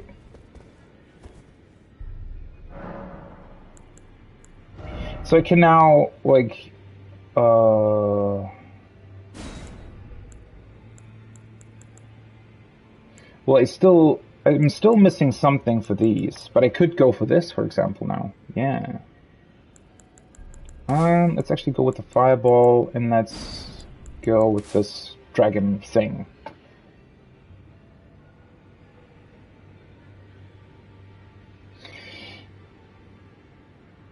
That's... what? Also now I have 124 FP because of these stat increases. That can't be... what? I mean, in a way I like it, but why? Why make that such a... I mean, that's a bit... What a weird way of doing this. So, essentially, you're going in somewhat even still, even though I managed to do all of the Weeping Peninsula, all of Limgrave, still felt kind of underleveled for Godric, and then the reward for defeating him is just a level upgrade by 40, essentially. I mean, it's on all your stats, so technically it's not really, I mean, obviously, you know, not all of your stats are actually contributing to your damage and stuff, but what a crazy upgrade. And what happens if I use another one of those rune arcs? Is it just going to give me another boost of 5 like stats per attribute? I don't think that's the case. I kind of want to try it. I kind of don't want to. I mean, if that would be the case, you could gain 120 levels just, you know, by using 3 items after defeating a boss. Wouldn't I suddenly over-level most areas? Or how does that work exactly? Also, what happens if I exchange the Great Rune? Is it keeping this effect forever? I mean, I assume it's going to be a while until I find another one, but what's going on here? Aha! Who the fuck are you? Okay, the doors have opened, so there is quite a bunch of things that we can look at now. You appear well then. Okay, he doesn't care at all. That's good to know. I guess I'm gonna keep a couple of runes for now. Do you have anything new to say? The map indicates where it will lead you to go. No. He's probably... She's a servant. She's been my I've lost count of them, honestly. Yeah, I know. What a strange upgrade. I do still have the blessing equipped though. Do I just want to use it? Can I use it? Or I can. I never noticed that it actually has an effect. Huh, interesting. Greetings, are you here for... Okay, so she doesn't really care that much either. I could upgrade these further though. Now that I can actually summon them, why not? God, that's going to be interesting to see. If those effects get taken away when I die, that... Oh. Oops. Find them well. Now lay out your arms. Oh. So he was just kind of commenting, oh yeah, you killed him. The other doors are still closed though, interestingly enough.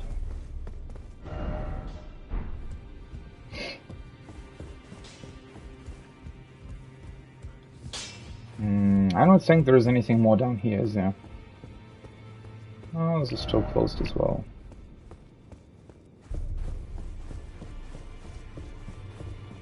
This was just optional, so I don't really expect it to be anything else in here.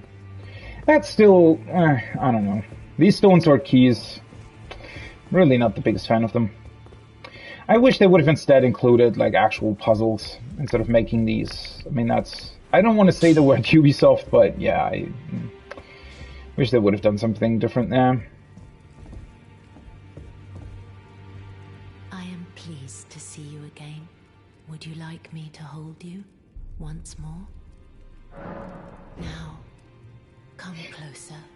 Let's see if we can talk to her again, or if it's literally just going to be another embrace. Because once again, she's also... She seems to be a very, very cool character. With a very unique interaction, and yet nothing has happened. Like, literally nothing has happened with her. There has been no quest line, there's been no sort of continuation in terms of what she talks about. Literally nothing.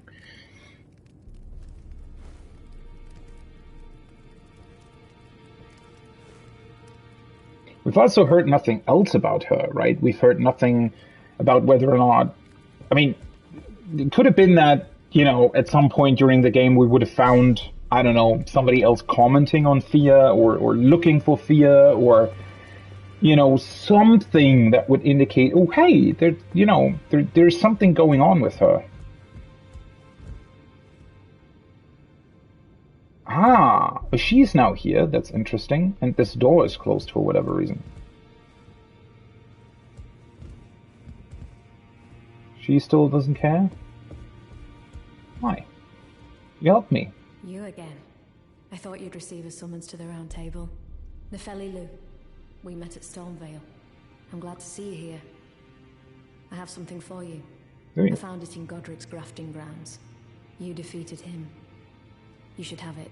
Well, technically you helped a lot. I don't intend to make a habit of scavenging corpses. Arsenal charm. Okay.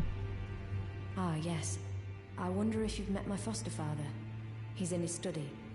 The room Encher's guarding just over there. If you haven't already, I advise you introduce yourself. Father is leader of the Round Table. I'm sure talking to him will be worth your while.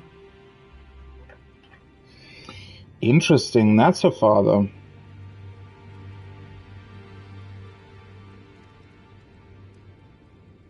I actually didn't really get that at first. I mean, she talked about her father the first time we met her in Stormvale, but somehow I didn't really connect the dots. Or maybe I did and I forgot about it. So that's her father, right? The one that didn't want to talk to us and has now, for whatever reason, closed the door. Interesting. It's about time I headed off. I'll see Why? you again, warrior, should the fates deign it. It's about time I'll see you Okay. again. So she goes somewhere else now? Also interesting. And then I guess she gave us a talisman, huh? Yeah, this one. Raises maximum equipment load. An iron charm that resembles a massive weaponry. This talisman was derived from an unusual greatsword, once wielded by a hero hungry for vengeance. That seems to refer to the hero that we've heard about at Castle Morn, I think. Interesting. Maximum equipment. Well, my equipment load got raised by a whole bunch anyways, with the attribute raising that I got now. So these doors open and close at different times then, I guess, depending on... I still don't know what a bell bearing is, by the way. Yeah, no, absolutely no idea what that means.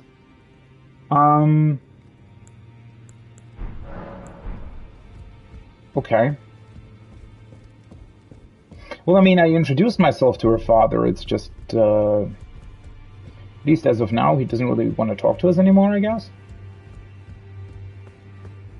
So let's see what this is about. Let's see what opened up here. That looks like a very weird thing.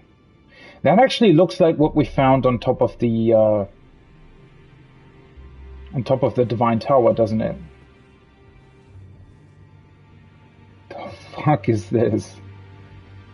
What is that? Like, is it a living root? Is it some sort of weird... What the fuck?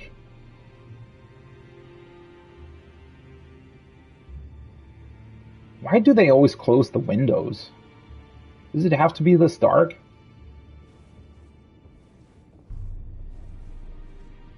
Hello. What are you? So I guess whatever this thing is must have once also lived on the Divine Tower and potentially was killed or something.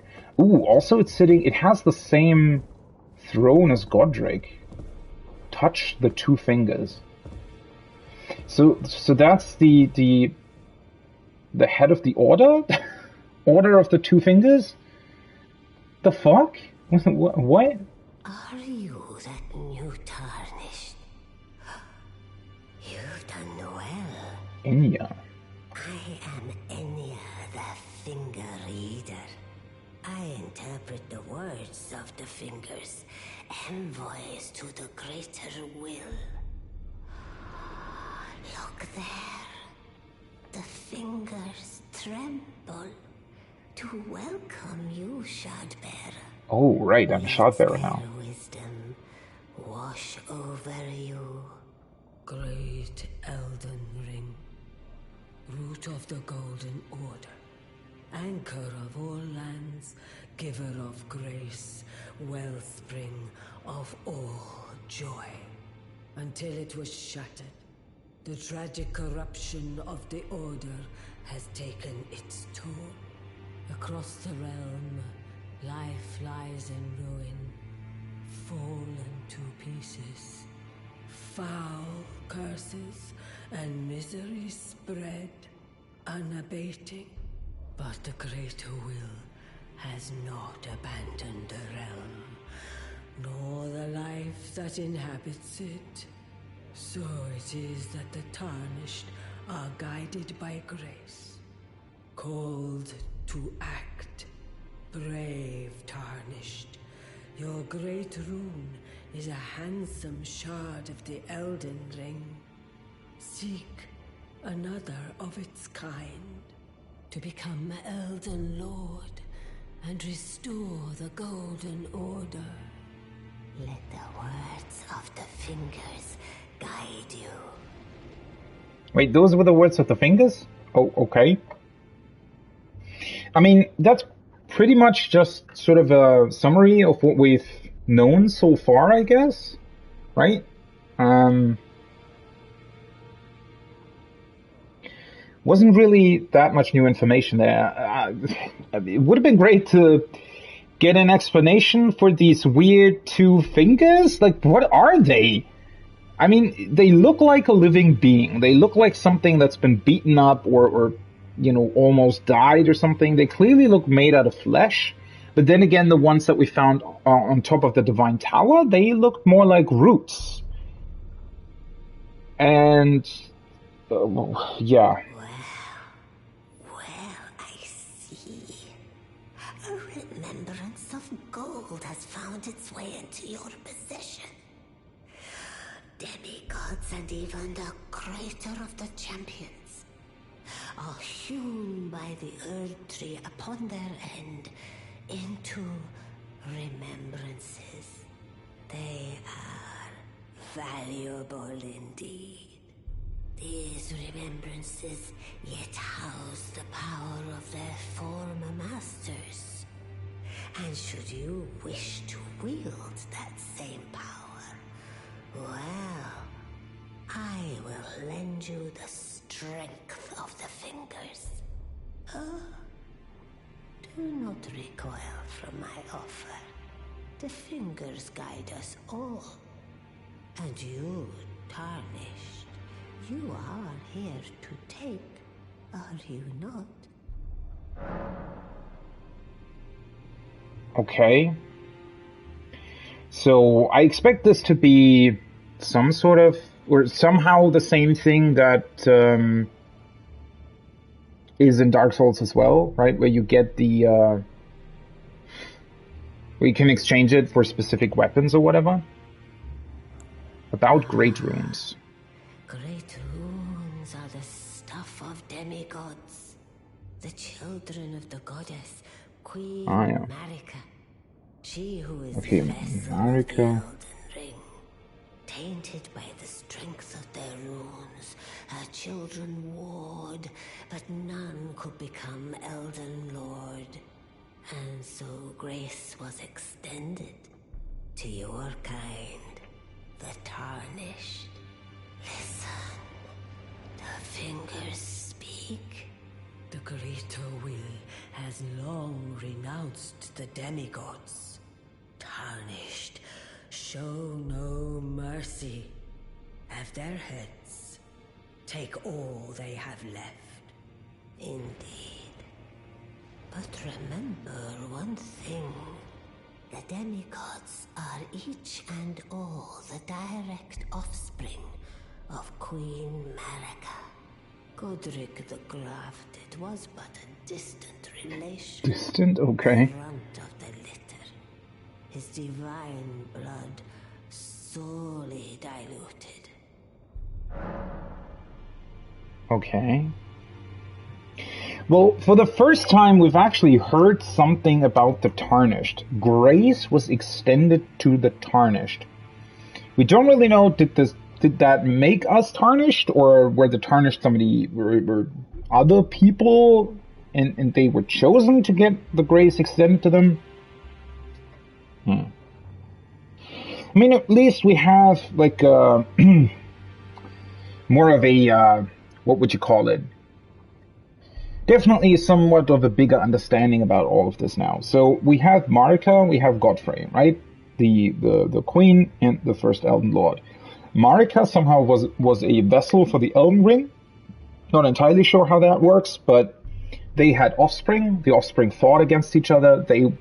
Probably everybody wanted to have the power for themselves, right? The ultimate result was nobody had the power. Everyone just got a shard, and the shattering happened, whatever. And then the greater will, possibly the Earth Tree, I don't know, higher forces, something, said, well, this doesn't make sense, right? We need to we need to get back to the state that we originally had. We need to recombine these shards, and in order to do that, they gave grace to the Tarnished to give them the ability to defeat the demigods and reunite the Elden Ring. Okay, fair enough. Overall makes sense. I just wish that, I wish we would get a bit more information about the Tarnished themselves. This greater will is also, there's just a lot of sort of phrases and things that get thrown around that either are just very basic concepts or they're just not explained very well. The children Okay, she says the same thing. their runes, and so graceless. The greater will tarnish indeed. The demigod the run. Okay. With the Power of Remembrance menu, you can draw out the power of a remembrance's namesake. Each remembrance can provide one power. Once a power is claimed, the remembrance will be lost. So this is exactly the same thing as it always was. We can get his stuff.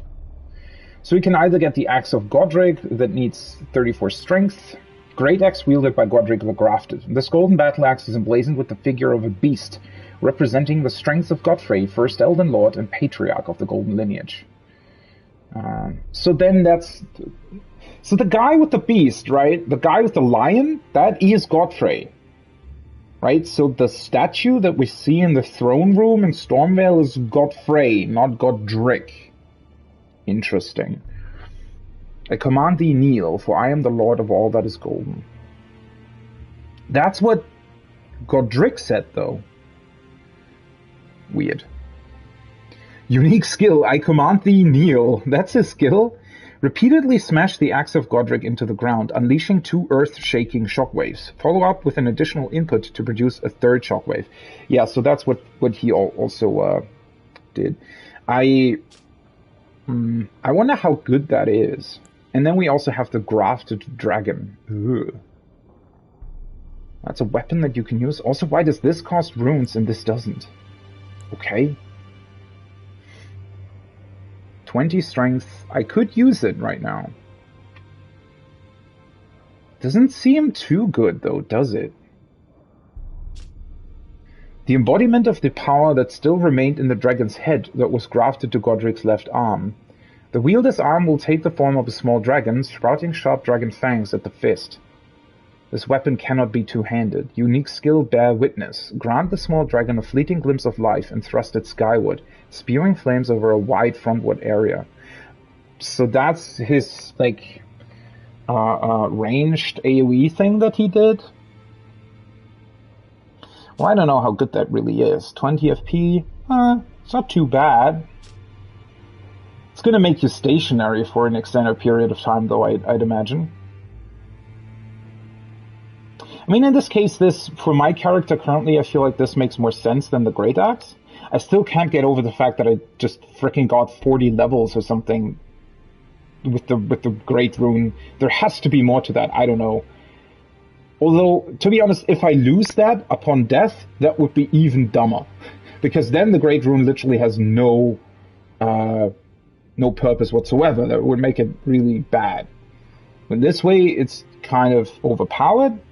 I don't know. Either way is strange. But yeah, I mean, this is something I might want to go for. Now go forth. Let the words of the fingers guide you. Okay. And what happens if we touch them? Seriously? You just get what? That's all? Ah, fingers, yeah. So no explanation as to why there is this weird thing here? That, like, what?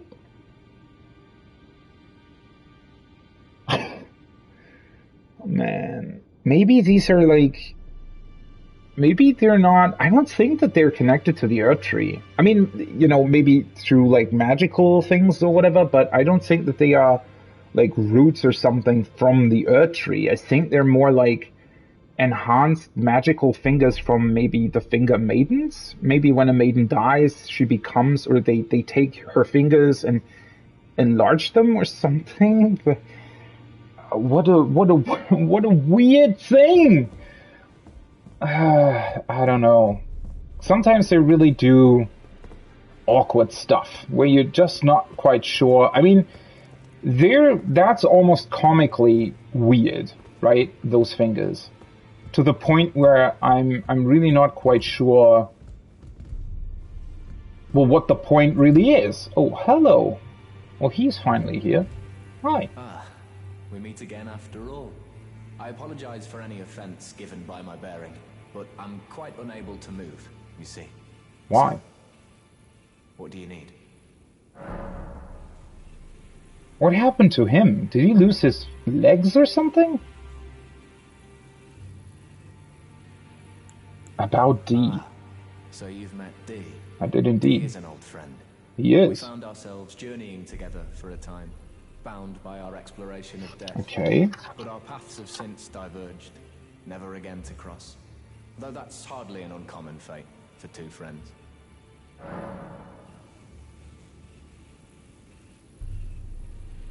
Okay, exploration of death. What's going on with him? Did he do something weird with his legs?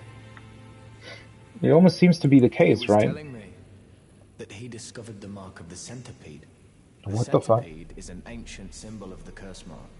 As long as whoever finds and uses it is not nefarious by nature, then we may be able to form an alliance. If only I could speak to them in person. And if they were like you, all the better. What? What centipede? What is the mark of the centipede? You can't just drop something like that and just not elaborate. The fuck? I mean, maybe we're gonna find out more about that in Caelid or something? I guess so. Okay. Hey, I defeated Godric! Ah, you defeated Godric and claimed yourself a great rune. I did indeed. Looks like we both got what we wanted out of Stormvale, didn't we? Did Well we? done, friend. What did you get? Something to mark the occasion. Go on, take it.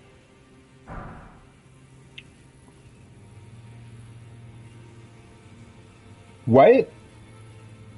He just gives you a +8 weapon? What the fuck is that about? As you might have guessed, I still can't move. My fighting days are behind me. No need to be polite. I've no use for it anymore. I feel like I missed something with his questline, didn't I? Maybe I should have gone back to him at some point, but I did go back to him at some point, didn't I? And he was still just standing there? I feel like I missed something. Did he, like, try some sort of weird spell on his legs or something?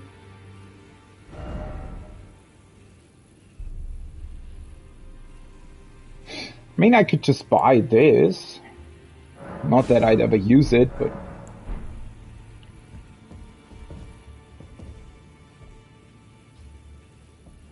Oh, no! I think his legs are sprouting those weird roots that we still know nothing about. Yeah.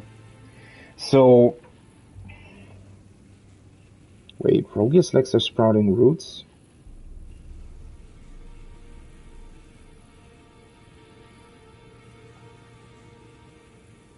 Question mark? Clearly there's something going on with him, so I think the reason why he came to Stormvale was probably because we still don't really know what that's about either, right? I mean, there's this grafting thing going on with Godric, but then it seems like there is still something else going on, maybe as a result of the grafting, or maybe something else entirely, but somehow these roots, these thorns, have taken have taken root all over Stormvale, right? And I guess that's why he was there.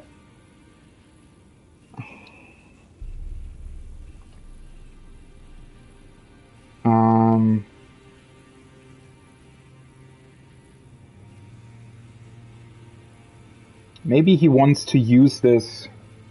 I mean, if Dee and him have investigated sort of death roots and other forms of death, maybe that's connected to it. Maybe that's some sort of weird curse, and he tried to experiment with it, or wants to make himself stronger with it, or something like that, and now his legs are sprouting these weird thorns, and that's why he can't move.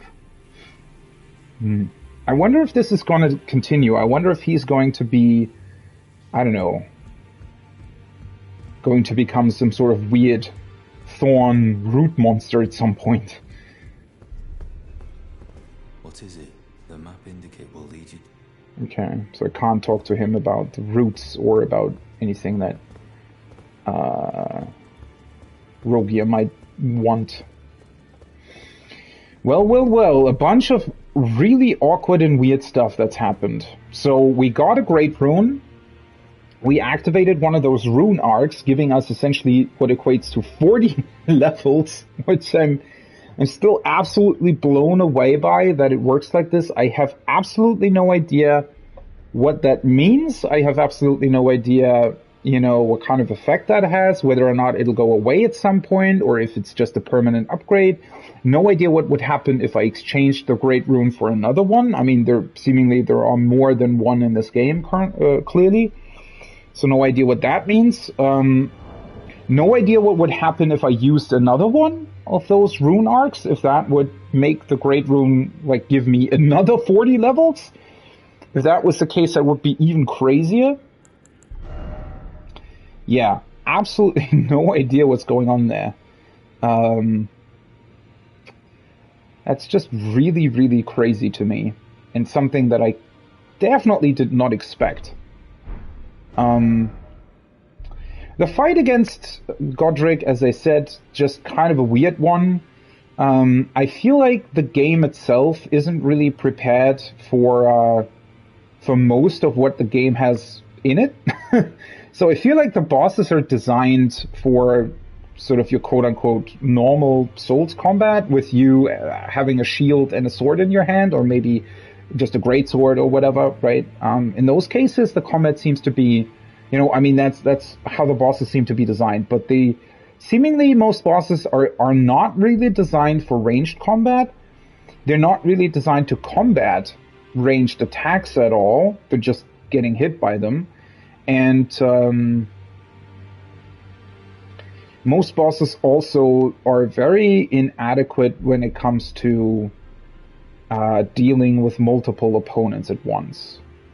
Which, all of that combined, just makes it very weird. I mean, it makes the whole game, sort of most of what the game has to offer. There's a bunch of ranged attacks, right? You can utilize bows very, very well. You can utilize crossbows very well. There's a ton of magic in the game, ton of ranged magic. There's even weapon arts that are more sort of ranged based, or weapon arts where you can quickly jump in or something. And, then there are the spirit summons and even other summons, right? And all of that combined just seems like the game's not really designed to handle it, right? The bosses just seem to be, I mean, they're different in terms of their weird timings, right? Which I still don't really like all of the weird timings that this game has, that the bosses are holding their attacks for an insane amount of time, or that they have these wide swings or charge-ins where they can really quickly hit you. There's a bunch of stuff that just, I mean, it's not really a fun design. That's the sort of point at the end, right? It makes the fight somewhat tedious. Not more challenging, just tedious. And that's a problem, right? It's not necessarily a big problem, because you can circumvent it by utilizing magic, ranged attacks, summons, whatever have you, right?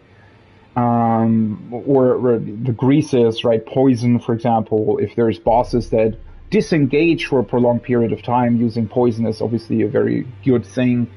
So there's all these kinds of ways with which you can deal with it, but it never really feels too great, to be honest. Like, most of the boss fights that I've done so far, I feel like I defeated them not necessarily because I was good or because I learned how the bosses work, but rather because I sort of awkwardly brute forced my way through the way the game sort of can't handle certain mechanics properly. I don't, it doesn't really get my point across, but I think you get what I mean, right? It's just a very awkward design. I feel like they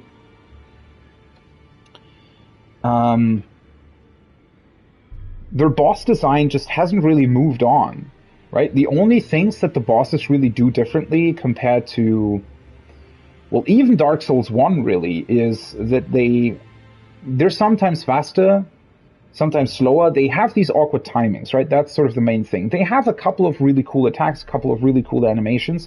So in that regard, right, in terms of animations and sort of the basic ideas behind their attacks, right, the fact that you're fighting a boss that has literally a dragon head attached to one of its arms that can spew fire and spew meteors and do all that kind of crazy stuff. And he can also do these earth shock waves and other things like that. That in and of itself feels very, very cool. So a lot of the sort of basic ideas and designs behind their attacks, their animations specifically, they're really, really cool.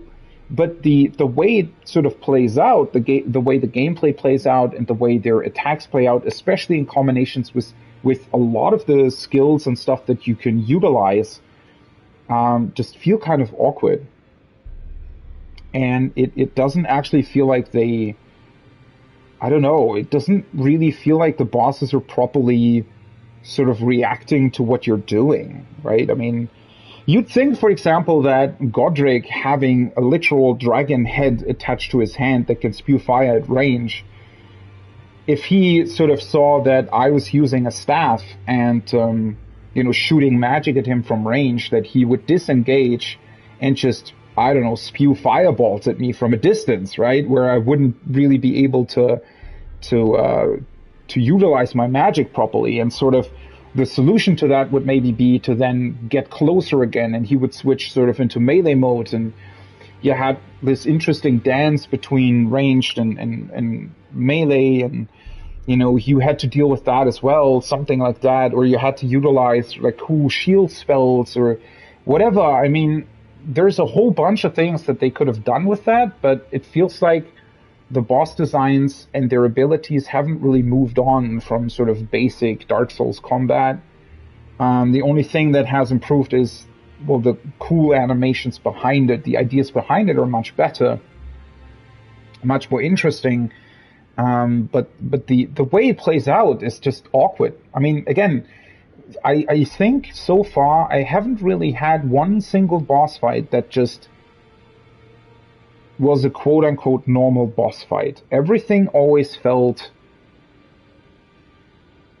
I don't know, somewhat strange. Either very chaotic because of the summons, or sort of steamrolly, or on the other hand, very tanky, or so far there hasn't been a boss where I would have just said, oh yeah, this is an absolutely awesome design. I really, really like that. This worked out perfectly, right? It was a ton of fun fighting him, and I was able to utilize a whole bunch of stuff. They were able to utilize a whole bunch of stuff, right? And it just worked out in a really, really awesome way. I mean, again, think about, I don't know, we're talking about all kinds of things here, right? It could be Gascoigne, could be Lady Butterfly, could be, well, a bunch of Sekiro bosses, quite honestly, a bunch of Bloodborne bosses are really, really awesome, right? And sort of looking at this so far, the bosses themselves, again, as I said, they aren't bad. It's just that how the fights play out is kind of either very boring or very chaotic or very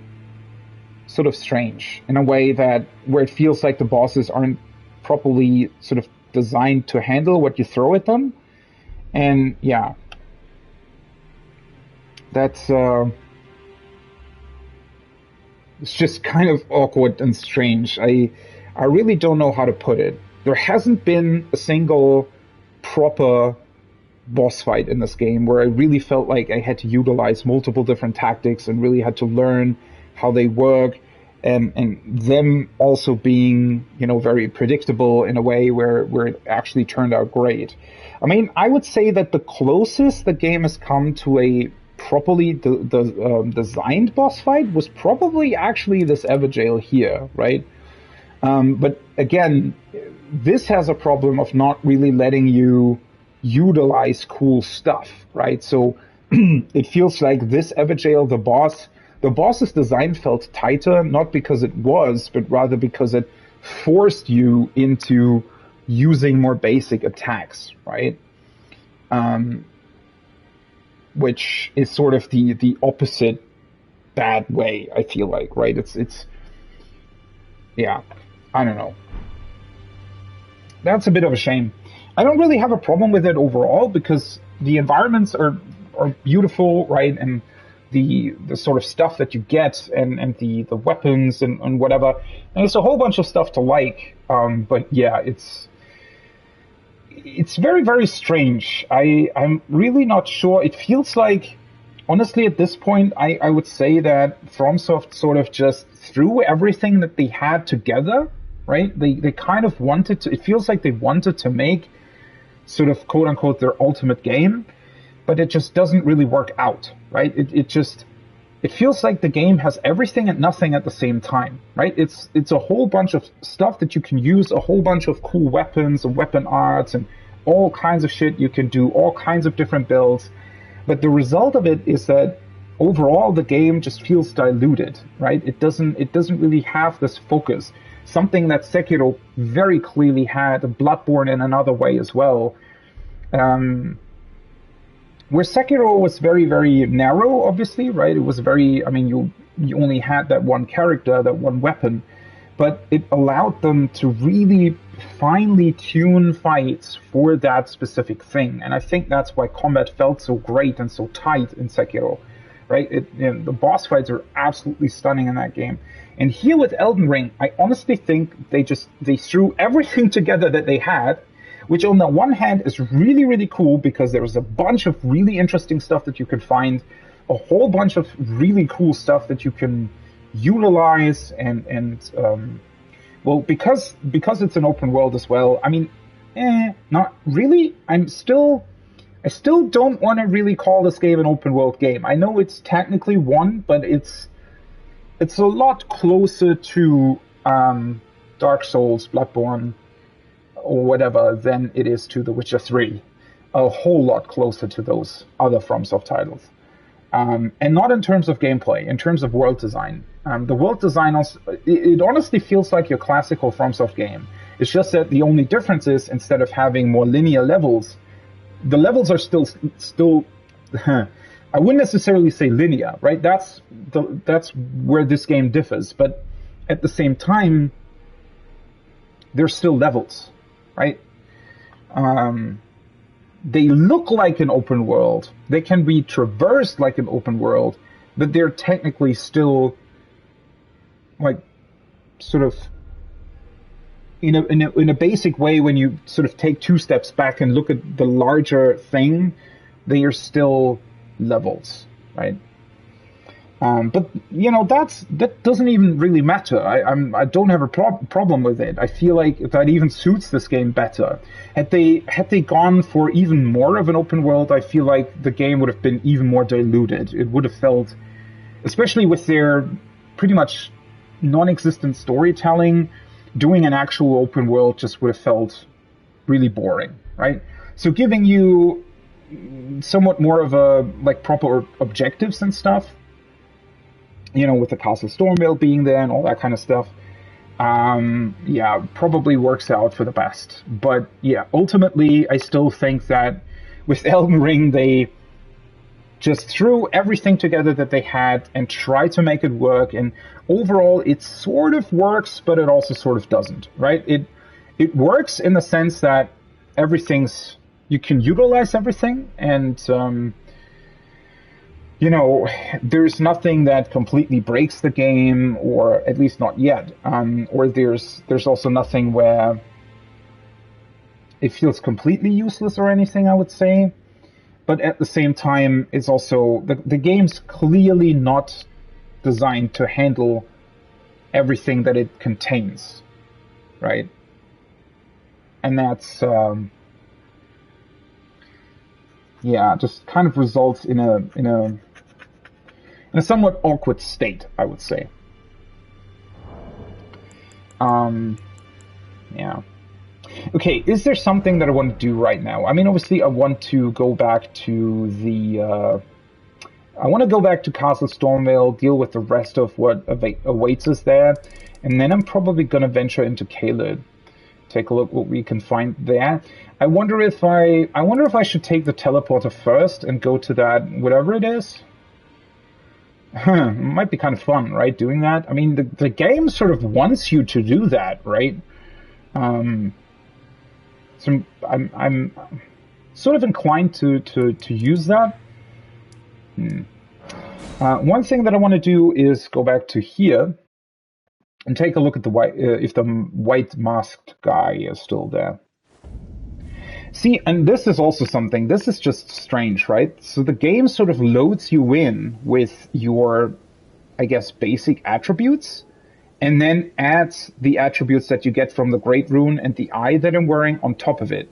And that results in these bars going down every time you teleport, which, yeah, is just another weird thing.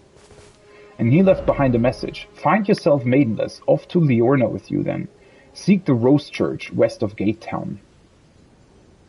Well, that's him. That's his ghost. Okay.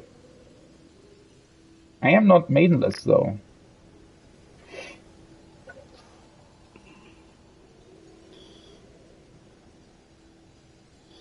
Message from White Mask.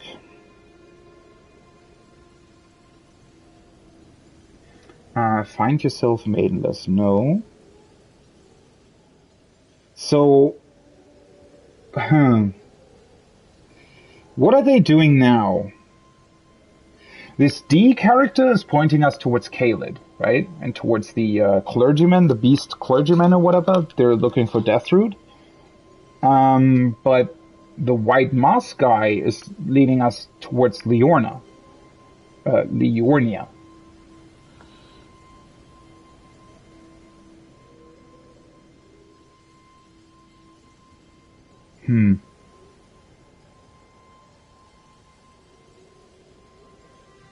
Well, I mean, I think... wait a second. Seek the Rose Church. West of Gate Town.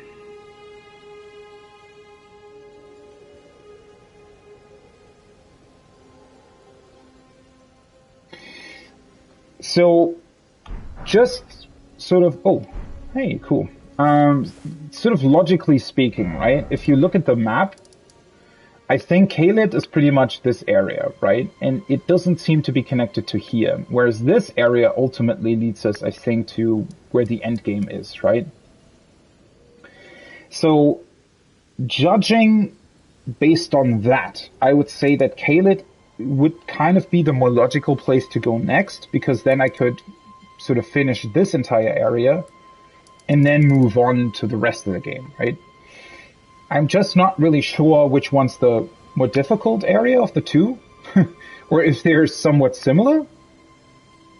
But I guess we can just try that, right? I think I'm just gonna go into Caelid, see how strong enemies are, and how I'm struggling, or if I'm struggling. And, well, depending on that, I think I'm just gonna decide on whether or not I continue with Caelid, or I might go back to Liornia. Yeah. I think that's how I'm going to do it. I also think that I'm actually going to utilize the teleport, even though it's just kind of strange in a way that they do it like that. But yeah, let's utilize the teleport. I think it takes us somewhere here. No idea why the game gives us that opportunity, but sure, let's try it. Maybe someone approach this entire area backwards. I mean, yeah, might be interesting to try that. Overall, judging the size, it seems to be, well, probably as big as Limgrave and the Weeping Peninsula combined. Maybe a bit smaller.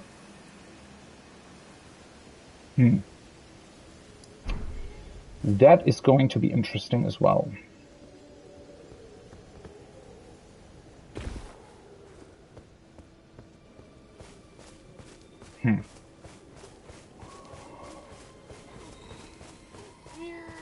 Oh, they're still screaming away. Yeah. To be quite honest, it feels a bit weird being finally done with Godric.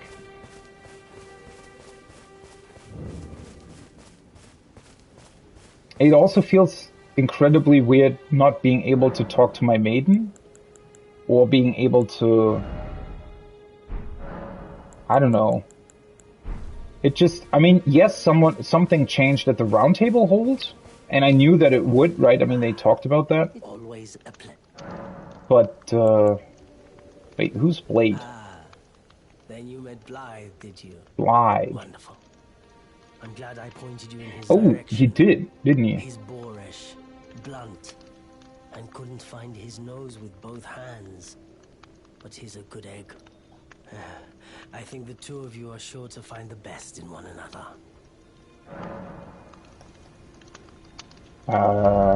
Sure, I guess. Okay, well, he doesn't really sell anything new. Cool. Well, yeah, I mean, I guess that's it for now.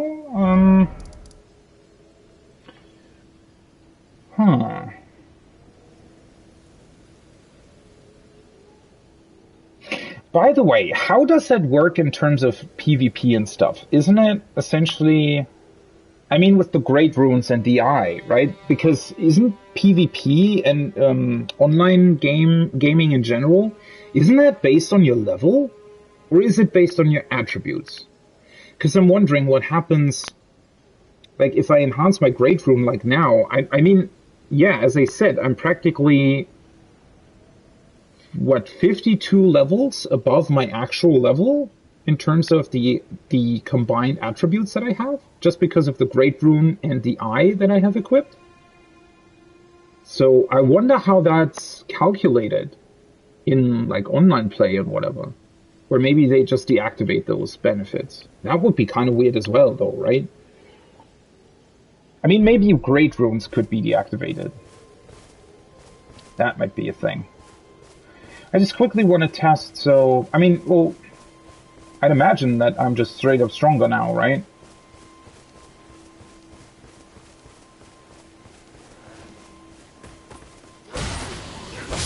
Maybe?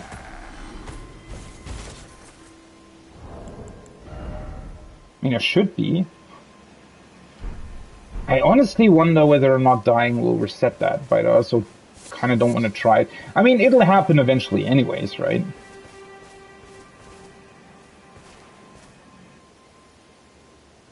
That's where we started the game. Has been a while, hasn't it? Wait, let me... There we go. That looks better. Yeah, I mean, it's been a small session. I still need to do some IRL stuff and things like that, so I'm gonna stop here for now. We'll see if I can stream tomorrow. I'm definitely gonna be back on Wednesday, though, Wednesday afternoon. And then I guess we'll go into Caelid.